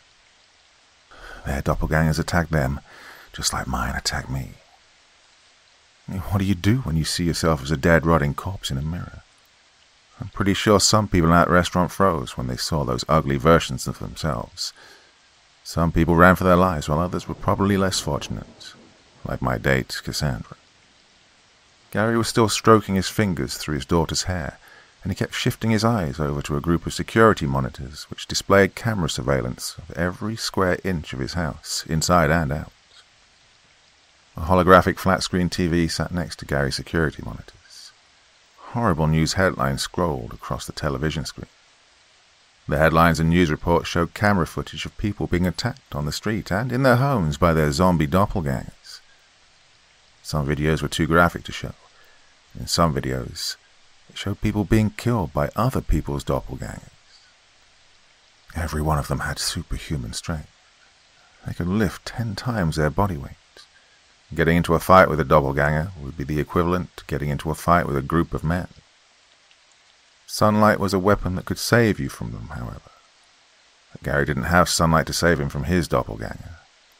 Something else saved him from almost being killed in that restaurant bathroom. His doppelganger almost broke his neck. Gary escaped with his life when the creature became distracted by someone else stepping into the bathroom. Gary got away, and his doppelganger snapped the bones in someone else's neck. Gary had his life, but he felt guilty for allowing his doppelganger to kill an innocent patron who stepped into the bathroom at the wrong time. "Didn't you tell me you shot the babysitter?" Tim asked his brother, breaking the brief silence in the room. He recalled what Gary had told him over the phone. Gary took his eyes off his TV screen after he heard his brother's question. "I had to shoot the babysitter's doppelganger. It had killed her already. I couldn't save her in time. I tried to call her and warn her not to look into a mirror, but it was too late." The words crawled out from between Gary's lips. "After I escaped from the restaurant, I jumped in my car and drove home immediately. I had a feeling that Chelsea was in danger. The sun was setting. The daylight became night faster than normal. I had to drive through a lot of chaos before I finally got home." Gary chuckled, releasing some of the tension in his body. People were running across the street. I saw cars hitting people and cars running into each other. I saw skeletal, dark figures chasing people down the street. Some people were shooting at their doppelgangers. I saw this one woman running down the sidewalk with a baby in her arms. She was being pursued by them. I wanted to pull over and help her, but the doppelganger grabbed her before I could do anything. It had chased her down, grabbing her and her baby. I saw this happen to other people, too. It got so bad that I thought I wouldn't be able to make it home. Tim watched as his brother took a deep breath. "What happened when you got home?" Tim already knew what had happened, but he wanted his brother to tell him the details. While waiting for his brother to speak again, he thought about all the young adult horror novels that his brother had written. Well, Tim never thought his life would turn into one of the horror novels that made his brother a wealthy, best-selling author. Tim was a successful rocker whose fans called the devil with a guitar. He'd sold 50 million albums and collaborated with many pop singers and rap icons, including a young pop singer named Serenity Rose, whose father was Post Malone. 5 Grammy Awards sat on the shelf in Tim's living room, but Tim didn't give a damn about these rewards. He was a rock musician who loved his fans more than these awards. Tim envied his brother's writing talent, even though he himself had a tremendous talent for writing music. Tim and his brother looked identical. The only difference was that Tim sported a blonde, sharp-edged haircut, with tattoos on his neck and metal piercings in his face and ears. Most often, Tim and Gary's looks would be compared to the rock and roll icon Elvis Presley. They both had the sleepy gaze in their ocean blue eyes, and the prominent cheekbones that gave Elvis his distinct handsomeness. Tim reminded people of a hip-hop bad boy version of Elvis. Well, he loved his brother, but he didn't want to share his brother's more conservative looks. He wanted to stand out from his brother, and his music profession allowed him to be a hard-ass. Since the world was ending, Tim did not want to lose his brother, and he didn't want to die either. After what happened to him and his daughter, Tim appreciated life. Now, listening to his brother's story made Tim feel like something had trapped him and his brother in a deathly, alternate universe. Oh, my heart sank when I pulled into the driveway and saw that all the lights were out in my house. Gary proceeded with his story. He put his fingers up to his face, fidgeting with his goatee. I grabbed my gun out of the glove compartment. My head was spinning. All I could think about was Chelsea. I called out to her, but she didn't answer. The front door had been knocked off its hinges. Tiffany was the name of the babysitter I hired. Her dead body was lying in the doorway. Her arms were hanging outside the door. I almost passed out when I saw what her doppelganger had done to her body. Tim kept his eyes on his brother while listening to him. He'd occasionally look down at his daughter, thinking about how his doppelganger had tried to kill both of them. What I saw was horrible. Gary choked on his words a little. He didn't want to describe how the babysitter's doppelganger had mutilated her body, but he knew his brother wanted details. It had ripped the skin off Tiffany's face. There was nothing but bone and sinew where the nose and lips used to be. It looked like a grizzly bear had chewed on her face and neck, and her scalp was missing. It had ripped her hair out, and I could see the top part of her skull. Blood had splattered all over my front porch. All the fingers were missing on Tiffany's left hand. She had a mangled right hand, and it looked like a dog had been gnawing on it. Tiffany was a pretty girl, but when I saw her body hanging half outside my door, it looked like she'd been in a car accident. I wanted to throw up when I realized that the thing that viciously attacked Tiffany was still inside my house, and I didn't know where my daughter was. Gary raised his finger, and he pointed at one of the security monitors which displayed his daughter's bedroom. Yeah, she's in there. I killed her in my daughter's bedroom. Gary whispered, and you could feel his stomach turning again. Tim looked around at the monitor with a lost expression on his face. He could see a female figure in a sleeveless white dress lying on the floor, face down beside the bed. She's in your daughter's bedroom. Tim looked back at his brother, who nodded at him, with his finger still pointing at the security monitor. Yeah, I found her in my daughter's bedroom, crawling across the ceiling. It was dark, so I couldn't see her at first, but I could hear Chelsea crying. Gary brought his eyes down to a bandage on his daughter's leg, a few inches below her knee. Oh, that demon bit my daughter's leg. Chelsea got away from her. She was hiding under her bed. I came into the bedroom. I could hear footsteps above my head.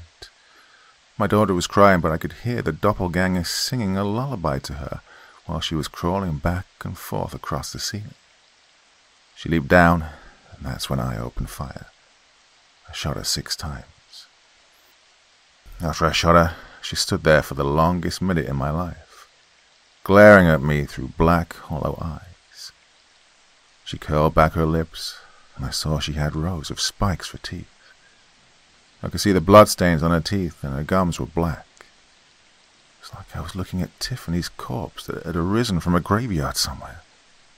She even had a long, grungy white dress. Her dress looked dead like her. Oh, my heart was racing. I breathed a sigh of relief when she finally collapsed to the floor. After Gary had finished speaking, his whispering words lingered in the air. Tim looked at his brother through a sorrowful but unnerved stare. A silence manifested between the twin brothers. For a minute they didn't know what to say to each other. Tim's eyes kept falling onto the bandage wrapped around his niece's leg. He felt shivers of sympathy when he thought about the creature biting the little girl. He couldn't imagine how bad he'd feel if his doppelganger had bit his daughter. So many unanswered questions tormented Tim. He didn't know what these creatures were. He didn't know if they were the manifestation of a person's inner demons. Well, he thought the doppelgangers might be aliens at first. Tim couldn't figure out his doppelganger, and he knew that fear and confusion tormented his brother the same way it had tormented him. But we're calling these things doppelgangers. Gary broke the silence with his tired eyes locked on his television screen. Well, I googled the word. It's an old German word that describes the apparition of a living person. So, a doppelganger doesn't refer to someone who looks just like you. No, it's the ghost of a living person. They said that if you see your doppelganger, it's a sign of your imminent death. Tim swallowed hard after his brother told him the meaning behind the word. So, what are you trying to say, bro? Are you saying that we're going to die anyway because we saw our doppelgangers in the mirror? Tim waited for his brother's answer, but his waking daughter caught him to break unblinking eye contact with his brother. Tim smiled at Hannah when she awoke from her sleep, slowly sitting up. Hey, Angel. Did you get a good sleep? Tim kissed his daughter on the forehead while combing his fingers through her hair. "I had a nightmare," Hannah told her dad while rubbing her eyes. Her voice was soft but hoarse. When her eyes cleared up, she smiled at her Uncle Gary, who was giving her a warm gaze. Then Tim forgot about what his brother had told him when his daughter hugged him. The father needed his daughter's embrace. Both of them had gone through a near-death experience a day ago, and they were glad to be in each other's arms. Hannah's nightmare contained her father's doppelganger. The teenager could still see the dead version of her father chasing her around the basement in their house. Gary wanted to keep looking at his brother and his niece, but activity on one of his security monitors caused him to turn his eyes away. A thought came to Gary that what he'd seen out of the corner of his eye was an optical illusion. Movement on one of the security monitors was something Gary didn't want to see. Nightfall had arrived, and any movement occurring around this time would be a threat. People were told to stay in their homes and lock their doors at night, and even that warning wouldn't protect people from being killed inside their home, especially if they didn't destroy all the mirrors there. "What's wrong?" Tim noticed Gary directing a suspicious stare at one of his security monitors. "Oh, nothing." Gary didn't want to display paranoia in front of his brother or his niece. Memories came to Gary as he placed his eyes back on his brother. They were pleasant memories, well, sort of. The memories were mostly about his dead wife. Gary had loved her dearly, and he had a crazy thought. If he saw his dead wife's doppelganger, would he run from it, or would he be so desperate to reunite with his wife that he'd approach the monster and possibly get killed in the process? This thought crossed Gary's mind. He knew love could make you do crazy things. God, Gary even imagined himself making love to his wife's doppelganger in the back seat of his wife's bright yellow 1970 Mustang Fastback. The thoughts were getting crazier in Gary's head. Gary knew that no other woman could replace his wife, not even Cassandra. A kiss from a monster that looked like his wife would be better than nothing in Gary's mind. Oh, he wanted to keep fantasizing about his dead wife, but his brother broke him out of his daydream. "Hey, do you remember the night you came to one of my concerts?" Tim asked. A smirk formed across his handsome and hard-edged face. Gary couldn't remember what his brother was talking about, but he nodded anyway. "I asked you to join me on stage, and you look scared as hell." Tim chuckled. "I wanted you to play the drums. Well, you hadn't played the drums since we were teenagers playing in a garage. But you did well that night. I think we played Smells Like Teen Spirit by Nirvana. That night I was Kurt Cobain, and you were Dave Grohl. Everything went our way, and then the heat went up when that naked, fine-ass chick ran up on stage and grabbed me." Tim laughed even harder after bringing up the naked woman and seeing his brother's eyes light up. "I'd forgotten about the naked chick. Now I remember." And Gary erupted into laughter. He laughed so hard that he woke up his daughter. "Hey, sorry, kiddo," Gary whispered guiltily to his little girl. He kissed Chelsea on the forehead while trying to suppress his laugh. "It was like she came out of nowhere. She jumped on that stage and tackled me. All I saw were these massive boobs running towards me," Tim continued, putting his hand over his bearded face and choking on his laughter. "She was hot and naked, damn it. What the hell's wrong with me? I don't want to talk about this in front of my baby. It's a bit too damn explicit." Tim kept chuckling as he glanced around at his daughter. He remembered what the naked woman did to him, and he couldn't say it in front of Hannah.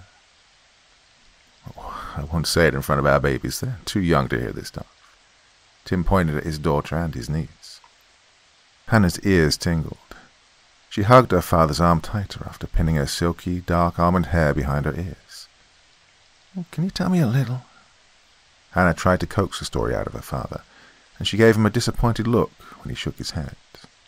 "No, honey, I don't think you want to know what she did to your dad." Tim couldn't stop laughing, and he knew he was sparking his daughter's curiosity even more through his mischievous laughter. Gary agreed that his brother should keep what the naked woman did a secret from their children. He couldn't believe that his brother had to remind him of this. He'd watched as she tackled him, almost knocking him into a speaker. She knocked the guitar out of his hand, and after she knocked him down on the stage, She tried to rip off his denim jeans faster than a lightning bolt striking the ground. And, well, the security guards grabbed her just in time. Gary remembered Tim's wife being in the audience, and she jumped on stage punching that woman in the face after the security guards grabbed her. Tim's wife, Megan, who was now his ex-wife, became outraged at the sight of this woman assaulting her husband on stage. "I remember when we played together on a stage at the Grammys," Hannah told her dad with a reminiscent softness in her voice. She giggled when her dad kissed the side of her head. "Yeah, I'll never forget what we did." Tim had to clean up his mind after his daughter made him remember that moment together. "We were playing a Grammy salute to Lil Nas X." Tim smiled, and his memories made him experience the moment with his daughter all over again. "Yeah, we sang Old Town Road together with Lil Nas X, who was sitting in the audience. He stood up from his seat clapping when I started rapping his lyrics. It made me feel so good seeing him clapping and cheering at me. I was nervous at first, thinking I was going to mess up."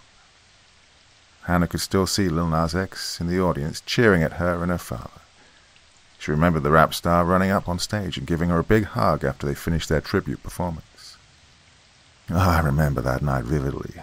Lil Nas X looked damn good for a 78-year-old man. He was still rocking that cowboy hat. Tim laughed. He'd never forget the warm embrace the rap star gave him and his daughter. Those were the memories Tim wished he could experience again. "Oh, he was sexy. I wanted Lil Nas X to be my boyfriend, but he was too old for me."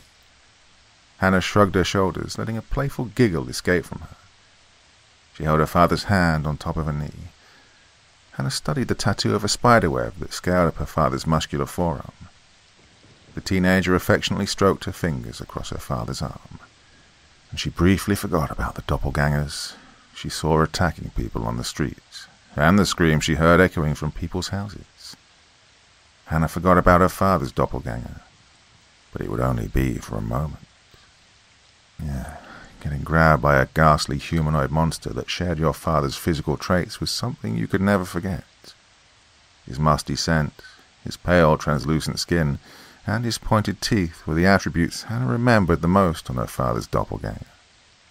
She even remembered his clawed fingers when he grabbed her chin and attempted to sink his teeth into her face. Hannah never forgot how the doppelganger whispered the words, "It won't hurt, sweetheart," before showing his dingy, jagged teeth. Hannah saw her death, but then she saw a fist fly out from behind her, clocking the doppelganger in his mouth. Hannah got pulled into her father's arms, and she blacked out after her father rescued her. Laughing with her dad made Hannah forget about how strange her life had become now. But a dismal reminder tapped Hannah on the shoulder when she looked up to see her Uncle Gary staring at his security monitors. The smile departed from her face, and she stopped caressing her father's arm when her uncle abruptly stood up from his recliner. Gary's daughter, Chelsea, stood up with her father. The little girl saw what her father saw, and she felt equally terrified. "Daddy, I saw her. I thought you shot her," Chelsea uttered while looking up at her father. She was in a groggy state, but when she saw a creature in a white dress on the security monitor, it woke her up and sent chills down her spine. "I saw her too, baby," Gary whispered down to his daughter while holding her hand. "I thought I killed her." After saying this, he shook his head in disbelief. The father and daughter saw Tiffany's doppelganger alive and well. They watched as she slowly rose from the floor before walking out of Chelsea's bedroom. Tim wanted to know why his brother had a shell-shocked expression on his face. But when he turned around to see a pale woman in a white dress drifting down the hallway on a security monitor, he jolted up as if something had hit him with a stun gun. What the hell was that? Tim's voice shuddered a little. He already knew what it was. "That was the babysitter's doppelganger," Hannah answered her father instead of her uncle, who was speechless. "Uncle Gary, I thought you killed her." Hannah looked around at her uncle, whose face was whiter than snow. "I killed her, honey. I shot the bitch 6 times. Gary answered his niece as he slowly approached his security monitors. "But she came back. I killed her hours ago and she came back." Gary put his hands up to his forehead, and he watched as Tiffany's doppelganger drifted from room to room, as if the house belonged to her. Hannah jumped when the bunker room's ceiling lights flickered. She tried to keep calm while looking at the security monitors, watching this pale, ghostly apparition drift into the house's living room. Hannah could see bloodstains on the front of her dress. The ghostly woman crept around the living room. Her body twitched with every step. She came to an abrupt stop over Tiffany's dead body, which was still lying near the front door.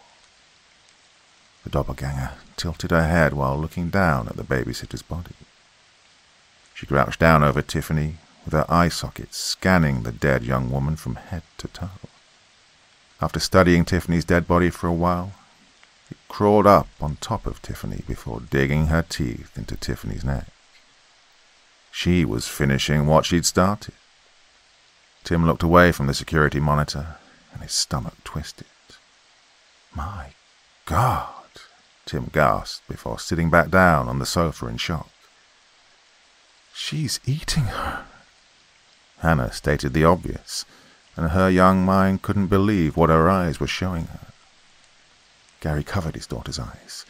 Seeing the doppelganger resurrect itself was bad enough, but watching her eat the babysitter took his fear to a new level. Gary wanted to turn away, but he kept his eyes on the security monitor. His eyes were wide open, and so was his mouth. Sweat developed on his forehead, and his heart was stomping in his throat.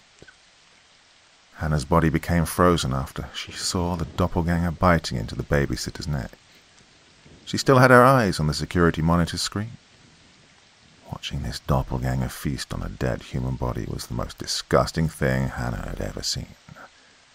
The pale woman's needle-like teeth gnawed and pulled on Tiffany's neck like a wild dog ripping chunks of meat off a bone. This evil creature ate ravenously, savoring every bit of human flesh that entered her mouth. Well, it was nice to have leftovers, it would seem. While feasting on Tiffany's body, the doppelganger looked down at 6 bullet holes in her dress. She smirked when she stroked her fingers through the holes and felt that her skin was intact. Each time the doppelganger would take a bite out of Tiffany's neck, she'd sit back on her knees, using her dress to clean the blood from around her mouth. After feasting on the body for an hour, the doppelganger slowly rose to her feet, still holding fragments of Tiffany's skull in her hands. The creature drifted around the living room, pacing back and forth. Her movements seemed fragmented and glitchy. Hannah was sitting down beside her father on the sofa, but she still had her eyes glued to the security monitors. She felt like she was watching a scene from a horror movie. The creature looked human to Hannah. She looked like a normal woman who was nervously pacing around in a living room. But Hannah shivered when she saw the woman climb up a wall. Seeing this creature crawl across the living room ceiling reminded Hannah that she was watching a monster caught on camera, and not a human being. Tim held his daughter's hand, and he tried to put out what he saw on the security monitors. Insidious anxiety came over him when he realized that these creatures were monsters that you couldn't kill. Tim heard his brother tell him he'd shot Tiffany's doppelganger 6 times, yet he was seeing her on the monitor creeping around the living room with human blood on her face and dress. "I shot her 6 times.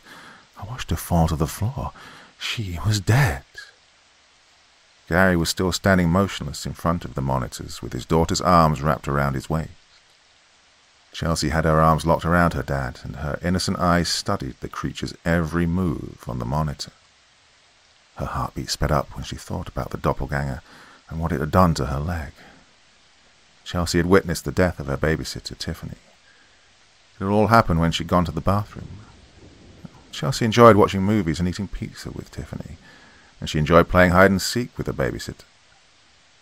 Chelsea had her last moment with Tiffany after she tucked her into bed. She tucked Chelsea in and read her a bedtime story.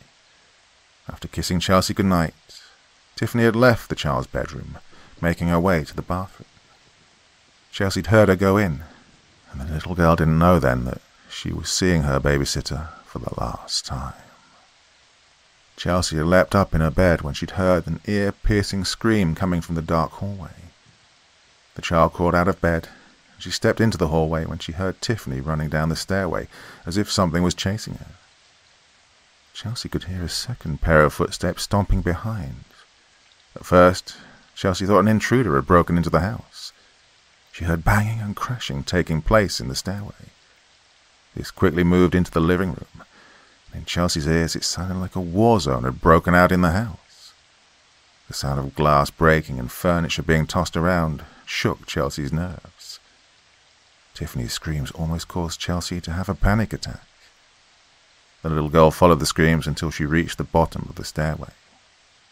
When she made it to the bottom of the stairs, Tiffany's screaming stopped abruptly. There was slight darkness in the living room. Chelsea could make out a figure in a white dress kneeling near the front door. The door was open and the porch light partially illuminated the dark figure. This female figure was crouching down with her neck turned to Chelsea. Chelsea had thought it was Tiffany until she saw that the figure was sitting on top of Tiffany's dead body. This confused the child from the back because the figure looked exactly like her. Chelsea remembered calling out to the figure, and the back of the figure's head jerked upward when it heard her voice. The figure revealed it was a woman when it slowly stood up with its back still facing Chelsea. She called Tiffany's name again, still thinking the woman was Tiffany even though she could see Tiffany's dead body beneath the woman's feet. "There is no Tiffany, sweetie." Chelsea remembered the woman snarling at her with her back still facing the child. Chelsea stopped in her tracks when the woman moved her long, raven-black hair over her shoulder before slowly turning her head to look at the child. She opened her mouth to scream, but nothing came out. The little girl froze when her eyes locked onto a horrid, ghoulish face that was staring back at her. She wasn't staring into a person's eyes. She was staring into two dark, eyeless cavities. Chelsea could see the blood around the ghoulish woman's mouth. But what sent the child running was when she looked down to see Tiffany's mutilated face. She ran back toward the stairway. She could feel icy hands trying to grab her. A stiff hand gripped her ankle, causing her to fall on the stairs. Chelsea screamed when she felt something sharp pierce her leg, and she remembered almost fainting from the pain. Tears drowned the child's eyes as she desperately tried to free herself from this monstrous version of Tiffany. Chelsea screamed out for her father, knowing that her dad was not at home. Clawed fingers were digging into her back and grabbing her arms. It took some time, but Chelsea finally broke free from the evil Tiffany. As the child ran up the stairs, she looked over her shoulder to see the creature dragging her feet up the stairs and taking her sweet time in her pursuit of her. Chelsea ran into her bedroom, shutting the door behind her and locking it. She crawled under her bed, while saying a prayer that her father had told her to say whenever she felt afraid. The bedroom door rattled on its hinges. The rattling morphed into banging, and soon the banging turned into full-blown ramming. Chelsea was in a fetal position beneath her bed, with her face buried in her hands. Her door shook so violently that she thought it was going to fall off its hinges. Chelsea thought it was all over when her door stopped convulsing. She heard nothing for a few minutes, but then her door slowly opened. It opened as if Chelsea hadn't even locked it. She remembered hearing the evil Tiffany singing a lullaby when she stepped into the bedroom. Her voice sounded deceivingly soothing. It echoed throughout the dark bedroom like a haunting wind. Now, Chelsea never saw it, but she could hear the doppelganger crawling up the bedroom wall while still softly humming. She heard the evil Tiffany crawling closer to the bed, and then she heard her father shouting out to her in the hallway. Chelsea wanted to warn her father, but she couldn't speak while listening to the sound of hands and feet clawing across her ceiling, a few feet above her bed. She heard hissing, and then she heard gunshots. There were 6 shots, and Chelsea saw a body drop to the floor beside her bed. And the little girl had run into her father's arms, thinking it was over. But that healthy fear had returned to Chelsea when she saw the evil Tiffany alive again, wandering throughout the house with the dead aimlessness in her walk. Hannah had never seen a human body being eaten. As she stared at the monitor, she watched as the evil Tiffany crept into the kitchen while chewing on something. When Hannah looked closely, she could see that the doppelganger was chomping on Tiffany's ear. Tim couldn't look at the security monitors anymore. His stomach flipped after he saw the creature feasting on Tiffany's body near the front door. While lost in thought, he couldn't understand what these doppelgangers were or where they'd come from. What disturbed him the most was that you couldn't kill these monsters. It seemed like all the bullets in the world couldn't save you from a doppelganger. Tim witnessed that fact firsthand. A loud noise snatched him out of his anxiety daze, and that loud noise came from Tim's phone. "You have the loudest ringtone in the world." Hannah fussed at her father after his ringing phone caused her heart to hop into her throat.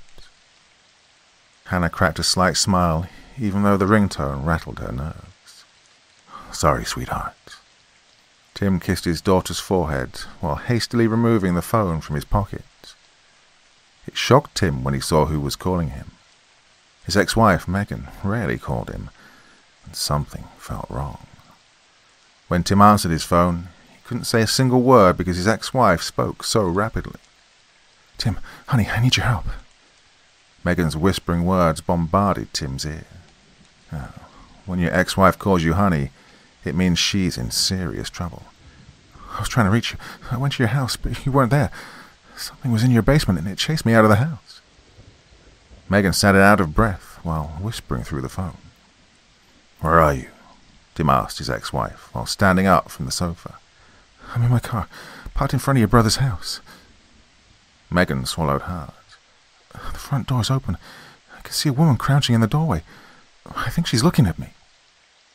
Now Tim broke into a full-blown sweat when he looked around at the security monitors to see the evil Tiffany lurking toward the doorway.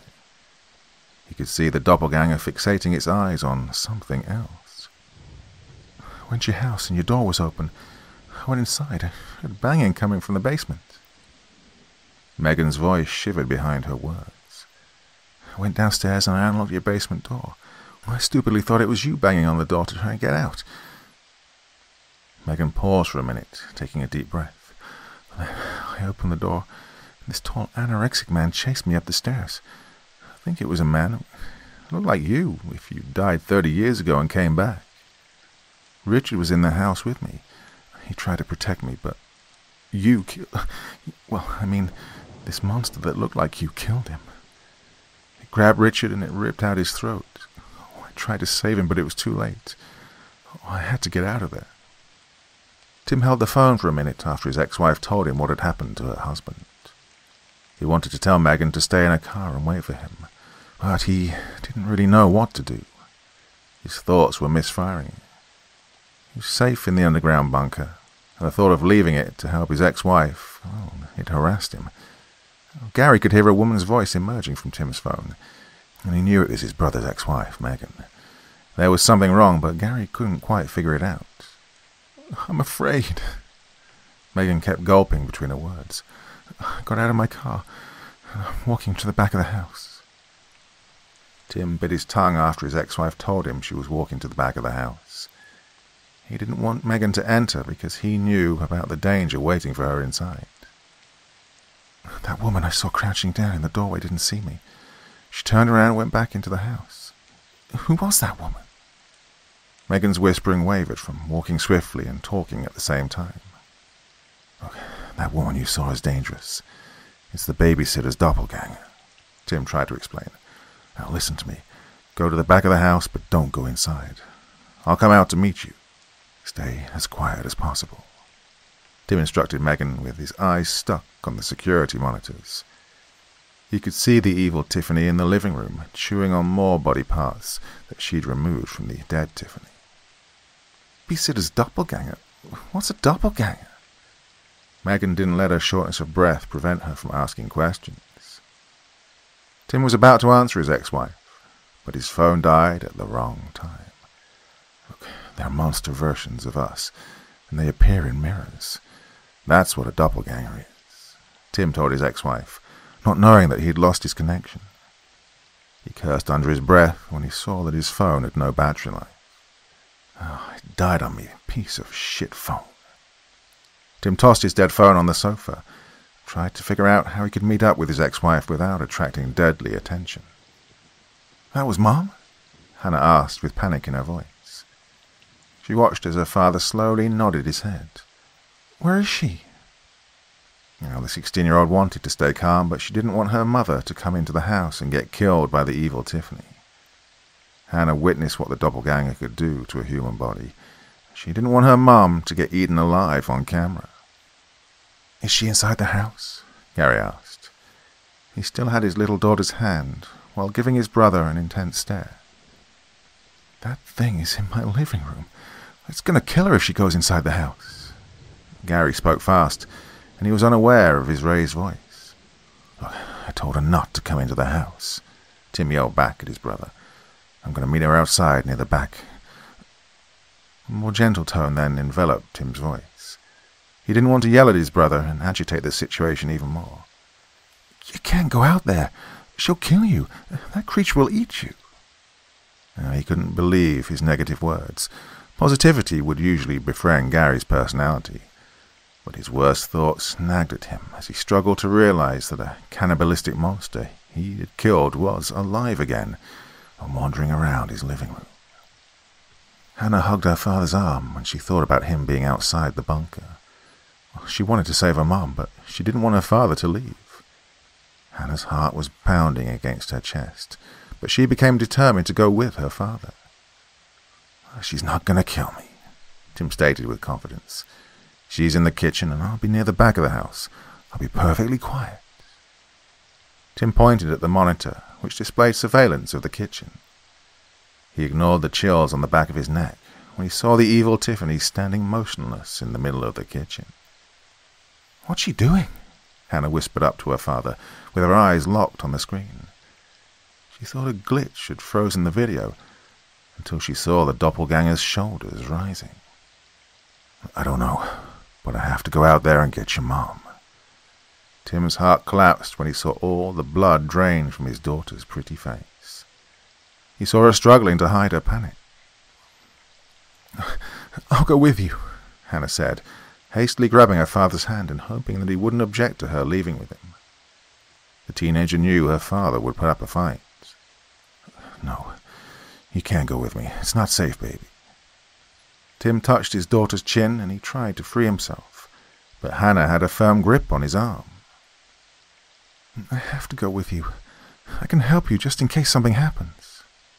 Hannah tugged on her father's arm, causing him almost to lose his balance. "Honey, I don't have time to argue." Tim cut off his daughter. Well, usually he'd let his daughter have her way, but not tonight. Tim had to keep his foot down because telling his daughter no could save her life. "You're not going with me. Stay here with your uncle and keep your eyes on the security monitors." Tim pointed to the monitors with a soft, authoritative tone in his deep voice. Gary held his little girl in his arms, and he watched as a brief argument ensued between his brother and his niece. "I don't give a damn what you say. I'm going with you."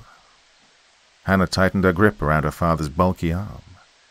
Her defiant words punched her father. "You're not going to tell me no this time. When I asked you if my boyfriend could spend the night, you told me no.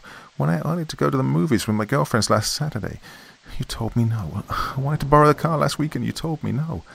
I'm 16 years old. I'm not a baby anymore. I'm going with you." Hannah stared up at her father with a fiery, youthful rebellion in her beautifully soulful eyes. Tim never took his shocked eyes off his daughter's face. His mouth fell open after his daughter chewed him out with her words. He could see his ex-wife's spicy personality and her badass beauty in his daughter. It's what made him fall in love with his daughter's mother. While staring at Hannah, Tim saw a glimpse of Megan, and he remembered not being able to tell her no without a fight. "Sweetheart, maybe you should listen to your dad," Gary told Hannah, interjecting himself into the father and daughter verbal scuffle. "Your father just wants you to be safe. and you'll be safe with me. You can still help your dad by watching the security monitors and speaking to him through these walkie-talkies." Gary pulled out 2 communication devices that he had hidden under a table. He handed one walkie-talkie to Hannah while giving her a light smile. He winked at his brother after he gave him his walkie-talkie.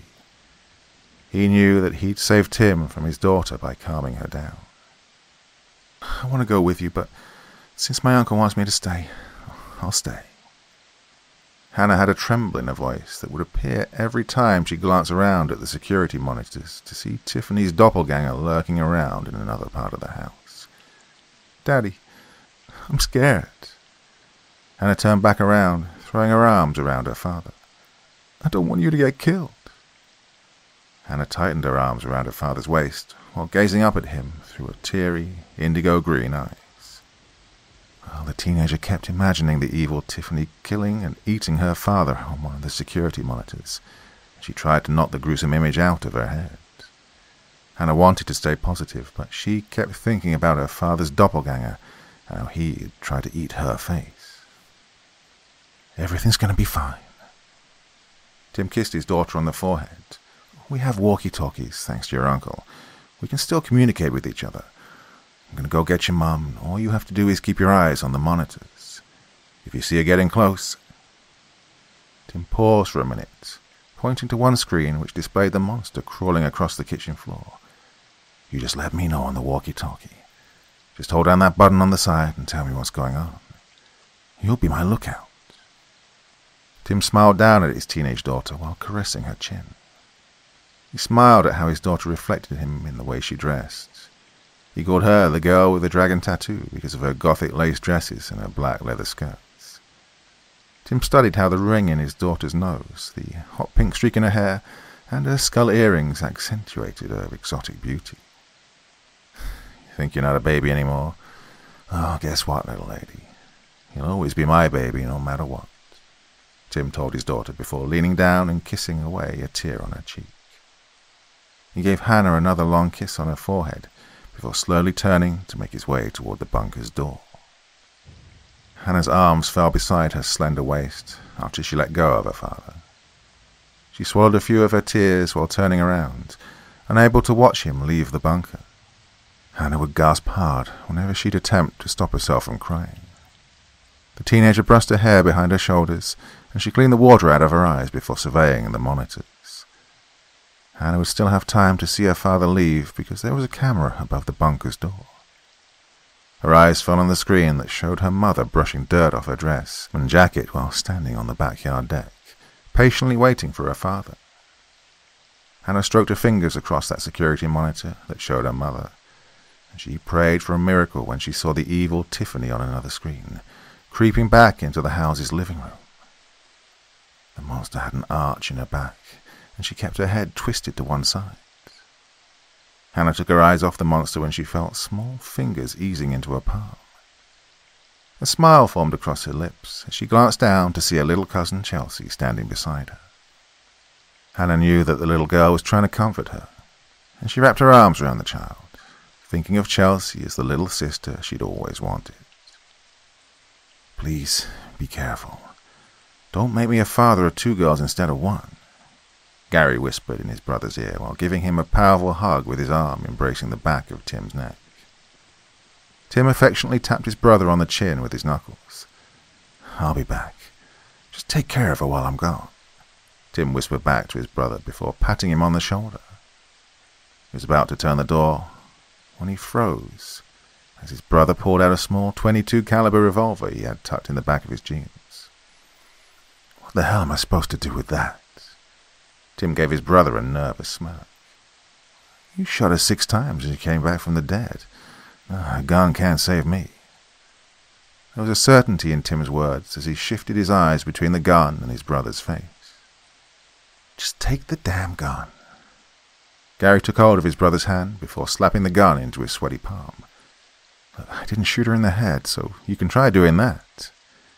Gary chuckled a little, but he only chuckled to calm his nerves. He gave his brother one last hug, and he watched as Tim looked at his daughter for the last time before slowly opening the bunker's door, disappearing into the darkness behind it. Gary hated watching his brother disappear behind the door, and he hated bolting the bunker's door, not knowing if his brother would ever return. Tim stood in a long, dark corridor, and his breath got stuck in his throat after he heard his brother secure the door behind him. There was no turning back. All Tim had was a small caliber gun and a walkie-talkie. He also had his instincts, which would hopefully save his life.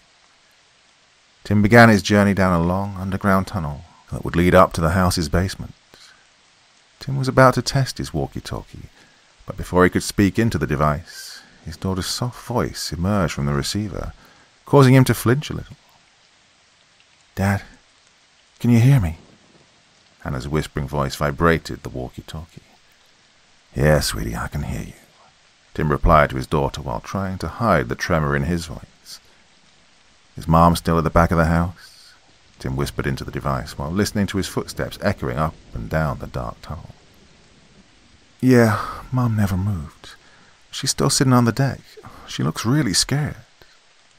Hannah took a deep breath after answering her father.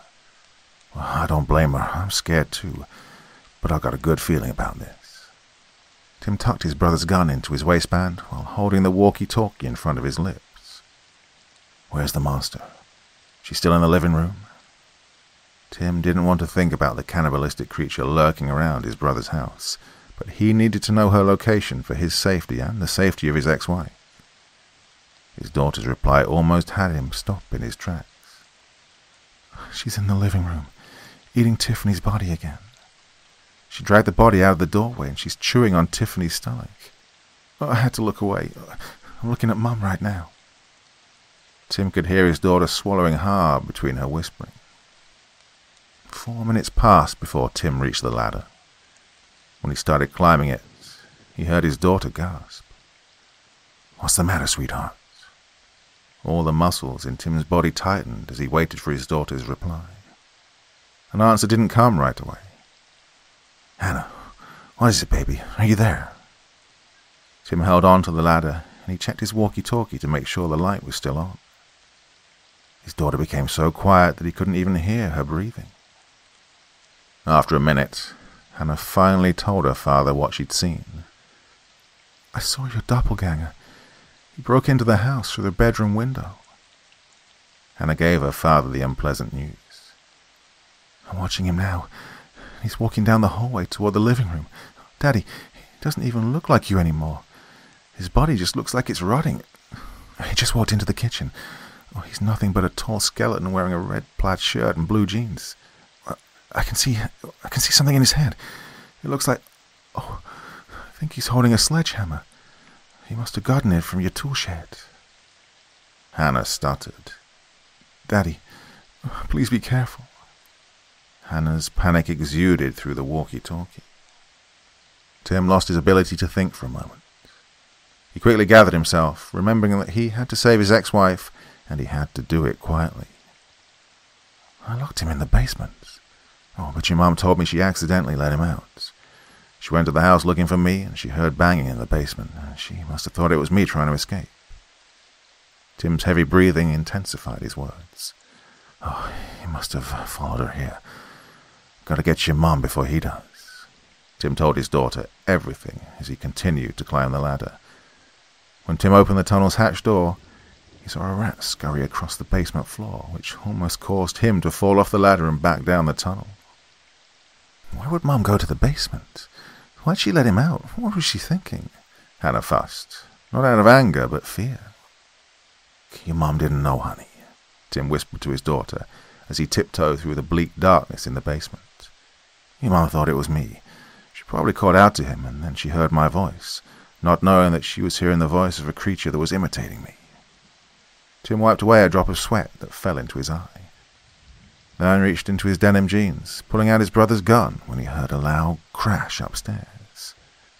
A foreboding came over him when he reached the basement stairway. Tim shrunk back when he heard a shrilling inhuman scream reverberating throughout the house. The scream ended abruptly after a few seconds had gone by. "Tiffany's doppelganger's dead. Your doppelganger went into the living room and he crushed her skull with a hammer." Hannah told her father what had happened before he could ask. He picked her dead body up from the floor. Now he's chewing on her face. It looks like doppelgangers eat each other. At least, that's what yours is doing. Hannah sounded like she was going to throw up. Her voice became weak, and she gagged on a few of her words. He ripped off her nose with his teeth, and he's chewing on it. Hannah's shortness of breath almost hindered her ability to talk. Tim could hear his daughter fighting her mild asthma attack. He listened as Hannah took a puff from her combination inhaler. Breathe slowly, sweetie. It'll be over soon, I promise. Try not to look at my doppelganger. Just keep your eyes on the screen where your mom's located. As Tim tried to comfort his daughter, he accidentally bumped into an object that laid against the basement wall. Tim turned around to see that the object he'd bumped into was a portable digital guitar. Seeing the guitar made Tim nostalgic. He picked it up while thinking about his past concerts and his albums. He thought about his rock tours and his fans. Tim put the guitar strap over his shoulder and he held the guitar, wanting to play it. But he knew that playing this guitar would be suicidal. Tim recognized the black portable guitar.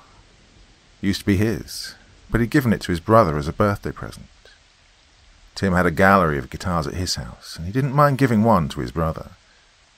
Tim almost got lost in thought, but his daughter's voice jarred him out of his brief reminiscent daydream. "Daddy, are you there?" Hannah had regained her breath, and her voice sounded calmer after she'd used her inhaler. "Yeah, I'm here. What's going on? Is your mum still sitting on the backyard deck?" Tim brought the walkie-talkie up to his lips again as he climbed the basement steps with caution. There was a pit in Tim's stomach, but he tried to ignore it. "Mum's still waiting for you in the backyard," Hannah told her dad. Her soft tone of voice calmed her father's nerves. Hannah tried to keep her voice within a whispering tone because she knew that if she spoke too loud through the walkie-talkie, she would attract unwanted attention to her father.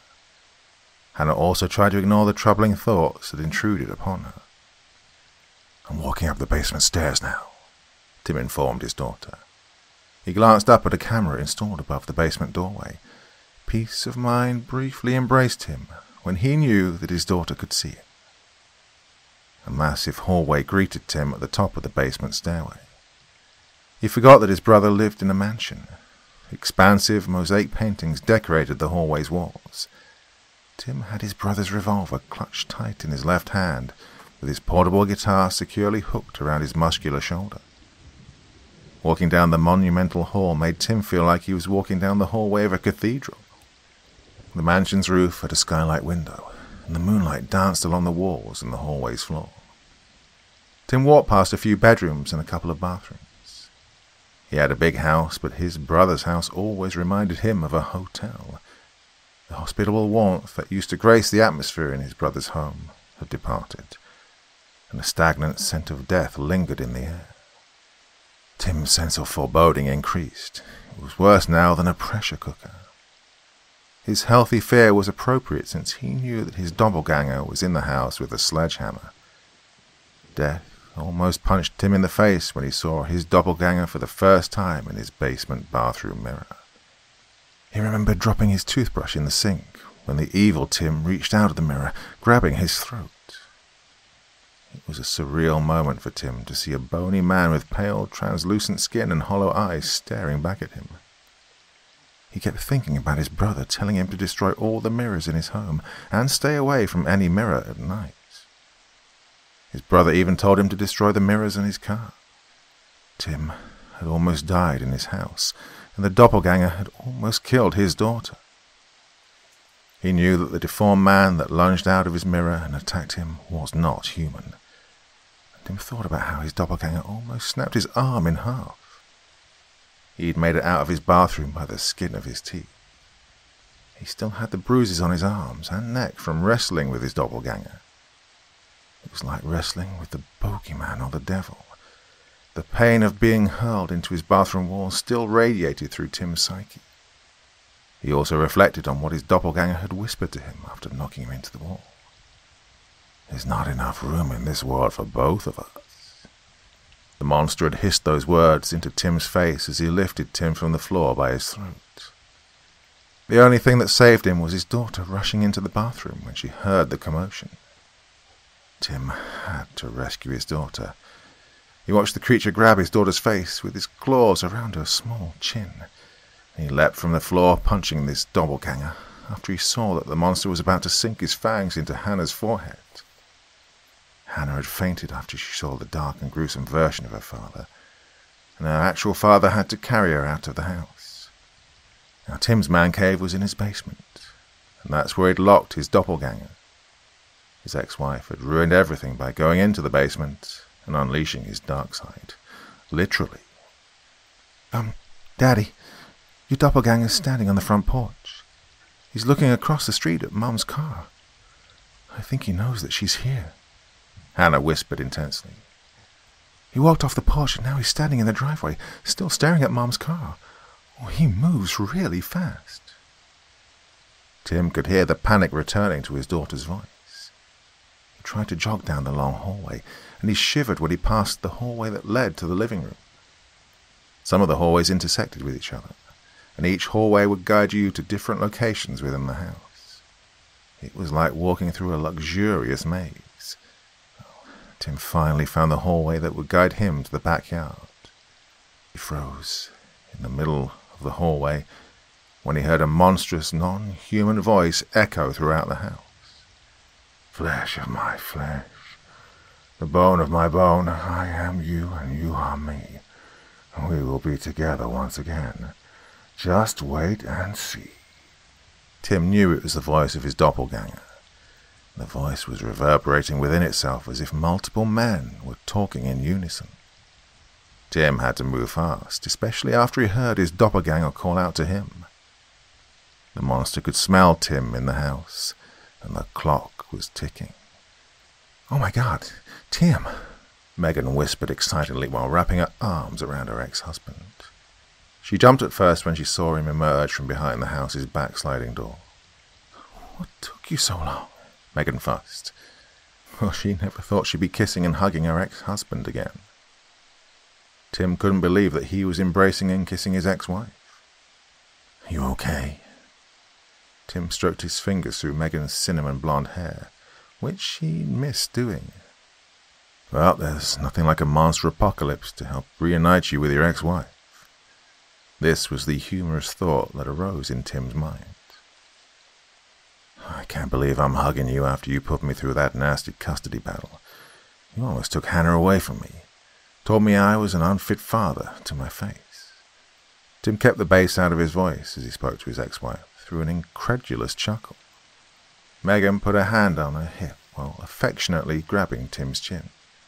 "You had a drinking problem, and I didn't want you around Hannah, remember? You couldn't get your shit together." Megan slapped him in the face with her words, but she did it lovingly. "I still loved you, even after the divorce. I just couldn't deal with the drinking and your erratic behavior. You come home late at night, and I knew your ass was cheating on me. Let you borrow my car. I found a silk bra and a lipstick case that didn't belong to me in the back seat. You were having sex with some random bitch in my car. I could still smell her drugstore perfume stinking up my RAV4's leather interior. Yeah, my Nick Jonas album was missing from my glove compartment, too. I know that bitch stole it." Megan still had her fingers gripping and caressing her ex-husband's prominent chin. The strong, beautiful features and her sassy accent intensified her fiery personality. When Megan heard her daughter's voice, it stopped her from softly ranting. "Is that Hannah talking to you?" Megan snatched the walkie-talkie out of her ex-husband's hand before he could answer. "Hey, baby," Megan whispered into the walkie-talkie, and her entire demeanor changed for the better when she heard her daughter's voice. "Hi, Mom. There's a camera hanging above your head on the deck's roof. I can see you and Dad." Hannah almost raised her voice from excitement, but she caught herself. The teenager was happy to see her mum alive and well, but she couldn't enjoy the moment because she saw something on another security monitor that sent chills down her spine. "Mom, listen to me. There's a row of bushes behind the backyard pool, and you guys need to run and hide behind those bushes." Tim heard what his daughter was telling her mum, and he quickly grabbed his ex-wife's hand, forcing her to run down the deck stairway toward the bushes. It took Tim and Megan 6 seconds to make it around the pool and into the bushes and trees that would hide them from what was coming. "Mom, I just saw you come into the house through the front door. You look like a skeleton in a wedding dress and you're holding a shotgun. Half your hair is missing and I can see part of your skull. I know this sounds crazy, but I think your doppelganger followed you to the house, just like Dad's doppelganger." Hannah's shortness of breath returned. "Your doppelganger's walking down the hallway right now, that leads to the backyard deck. Dad's is outside, walking around the house in the same direction. He's still holding the sledgehammer, and you're carrying a gun. That's why I told you guys to hide. I'm scared." Hannah sounded like she was on the verge of tears. "You guys need to stay hidden behind the bushes. Just stay out of sight and you'll be safe. I love you guys. I don't want..." Hannah's voice disappeared after the walkie-talkie's battery died. "Hannah, baby, are you there?" Megan held the communication device up to her red lips with both hands, waiting for a response. But only static greeted her, and then dead silence. "What are we going to do?" Megan looked around at Tim. She gasped when he showed her his brother's revolver. "Hannah told us to stay hidden. If you use that gun, you'll get both of us killed. Didn't you hear what our daughter said? She said my doppelganger's carrying a shotgun. I don't know where she got a shotgun from, but if she finds us, our baby will be an orphan." Megan's voice began climbing, and she flinched when Tim put his hand over her mouth. "Keep your voice down and take it easy. We're not going to die," Tim whispered in his ex-wife's ear, hoping not to be wrong. "If something happens, I just want to tell you, I'm sorry for being a jerk. I know I wasn't a good husband, and I'm sorry for cheating on you and hurting you all the time. I'm sorry for coming home drunk late at nights. You put up with my bad habits, and I didn't appreciate you. You were my queen." Tim meant every word, and he never broke eye contact with his ex-wife, even when he heard grunting and growling a few feet away. "I'm sorry, too, for always nagging you and putting you down. I could have been a better wife. Maybe we can both get a second chance if we make it out of this alive." Megan rested both of her hands on Tim's bearded face. Well, she wanted to kiss him, but the sound of rustling coming from a group of trees prevented her. The trees were located a few feet behind Tim and Megan. The former married couple couldn't rekindle their romance just yet. They quickly realized that now wasn't a good time to kiss. As a slew and men of women emerged from the darkness amidst the crowded distant trees. These men and women were doppelgangers. "Shit," Megan choked out the word while losing her voice. The young woman locked her hands around her ex-husband, tearing the sleeve on his denim black t-shirt. Drowned in panic, she involuntarily jumped up while still clutching Tim's arm. Her body reacted between the fight or flight response, and she chose flight, but she forgot that there was nowhere to run. Megan almost lost her life when she leaped up from behind the bushes to see her doppelganger aiming her shotgun at the two of them. Megan fell back to the ground with her ex-husband after she heard the shotgun explode. Tim panicked, aiming his brother's revolver over the bushes and firing at his wife's doppelganger. 2 bullets drilled the monster in the chest, but she kept unloading her shotgun at the bushes. Megan screamed when she saw a bullet slice through the ground an inch away from her high-heeled shoe. She never let go of her ex-husband, and her wide eyes froze on the gang of doppelgangers marching toward them from behind. Some of them still looked semi-human, while others looked like diseased corpses in civilian clothing. Megan saw herself and her ex-husband getting beaten to death by the demonic mob. She watched as Tim began shooting at the doppelgangers, but the bullets weren't taking them down. Megan surrendered to her fear, grabbing her ex-husband by the arm and forcing him to run. The two of them ran out from behind the bush, and they were about to jump a fence and escape into a neighboring backyard, but these creatures cut them off. "You can't run from us. We're here to confiscate your flesh," Megan's doppelganger snarled. The creature limped towards Megan and Tim while pulling the trigger of her double-barreled shotgun. Megan closed her eyes, thinking it was over. She expected to feel a bullet tear through her body, but instead, she heard a click. She opened her eyes to see her doppelganger raging while bringing the empty shotgun down on her bony knee, snapping the weapon in half. Tim saw his coming at him with the sledgehammer. Well, he opened fire on the skeletal man, shooting the hammer out of his hand with uncanny precision. Tim surprised himself with his excellent aim, but he couldn't revel in his marksmanship for long. The doppelganger growled at Tim before lunging at him. Tim tried to shoot the monster again, but he was out of bullets. His desperation for survival forced him to use the gun as a hammer. And when the creature grabbed Tim's throat, Tim nailed the monster in his bony jawline with the butt of the gun. While trying to fight off his evil self, he tried to shield his ex-wife from other doppelgangers who were lunging at them from every direction. Tim accidentally swiped his fingers across the strings on the portable guitar that remained glued to his shoulder. An electric, melodic shock wave struck the night air. And when this happened, all the doppelgangers fell to their knees with their hands over their ears. Megan had her back pressed against her tall ex-husband. She glanced down at the guitar in his hands, realizing that he had a weapon that the doppelgangers feared. She ran her fingers along the guitar strings, wanting to see again if they would respond negatively to the sound of the instrument. A spark of hope ignited in Megan when she saw the doppelgangers recoil in agony a second time. She looked at her doppelganger to see the creature tearing through the skin on her face when she heard the guitar sound. "Whoa!" Tim's words slid out of his mouth. He smirked as he began playing the portable guitar, watching as the creatures backed away from him and his ex-wife. Playing the guitar came naturally for Tim. Sound is louder at night than in the day.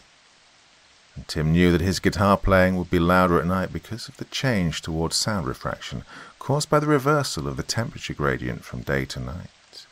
And this meant that his guitar playing would be more tormenting to the doppelganger's ears. Without thinking about it, his fingers fell into place on the guitar strings, and he rocked the air by playing a cover of the Red Hot Chili Peppers classic, Under the Bridge.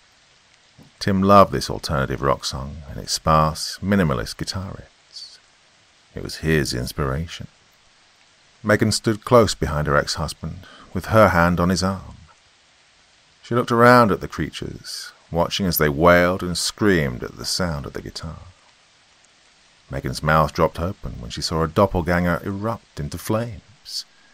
Another one exploded. Before long, fire surrounded Megan and Tim. The last two doppelgangers who went up in flames were Tim's and Megan's. Tim kept plucking away on his portable guitar, and he watched in amazement as his doppelganger ignited faster than a lit match. The skeletal man screamed at Tim as he went up in flames. He fell to his knees as the fire consumed his cadaverous body. The guitar sounds incinerated the monster, and there was nothing left but burnt ashes. Megan looked at the pile of ashes that used to be her doppelganger. She watched as the creature burned up like a cigarette soaked in lighter fluid. Megan listened as the guitar strings continued to travel through the night air after her ex-husband had stopped playing. The scent of burnt flesh and smoke lingered around them. "I think my music killed them," Tim joked as he looked around at the piles of ashes that surrounded them. Megan had her arm around her ex-husband's waist. She forgot how much she loved Tim's guitar playing. His rock star persona made her fall in love with him, along with other qualities. Without thinking about it, Megan leaped into Tim's arms, slapping him in the face with a kiss. Now, she had loved her other husband, Brad, but Tim had never left her heart. Since Brad was dead, Megan saw her situation as God telling her she couldn't replace Tim. She had to make him her husband again. He was her hero, her rock star, and the father of her precious daughter. Now, Megan still adored her ex-husband, even after she found out he'd had sex with a prostitute in her car. Now Megan couldn't believe that a real-life monster invasion had helped her reconnect with the man she'd always loved. Tim fell into his ex-wife's kiss. Megan's kiss strengthened him, and he knew that he would need the love of a wife to strengthen him. He had work to do, His guitar playing needed to be fine-tuned so he could save the world and burn some more of the devil's monsters.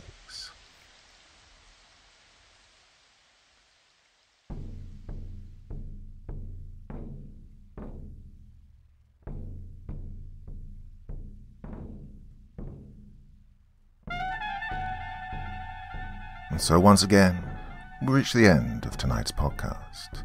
My thanks as always to the authors of those wonderful stories, and to you for taking the time to listen. Now, I'd ask one small favor of you. Wherever you get your podcast from, please write a few nice words and leave a 5-star review, as it really helps the podcast. That's it for this week, but I'll be back again same time, same place, and I do so hope you'll join me once more. Until next time, sweet dreams and bye-bye.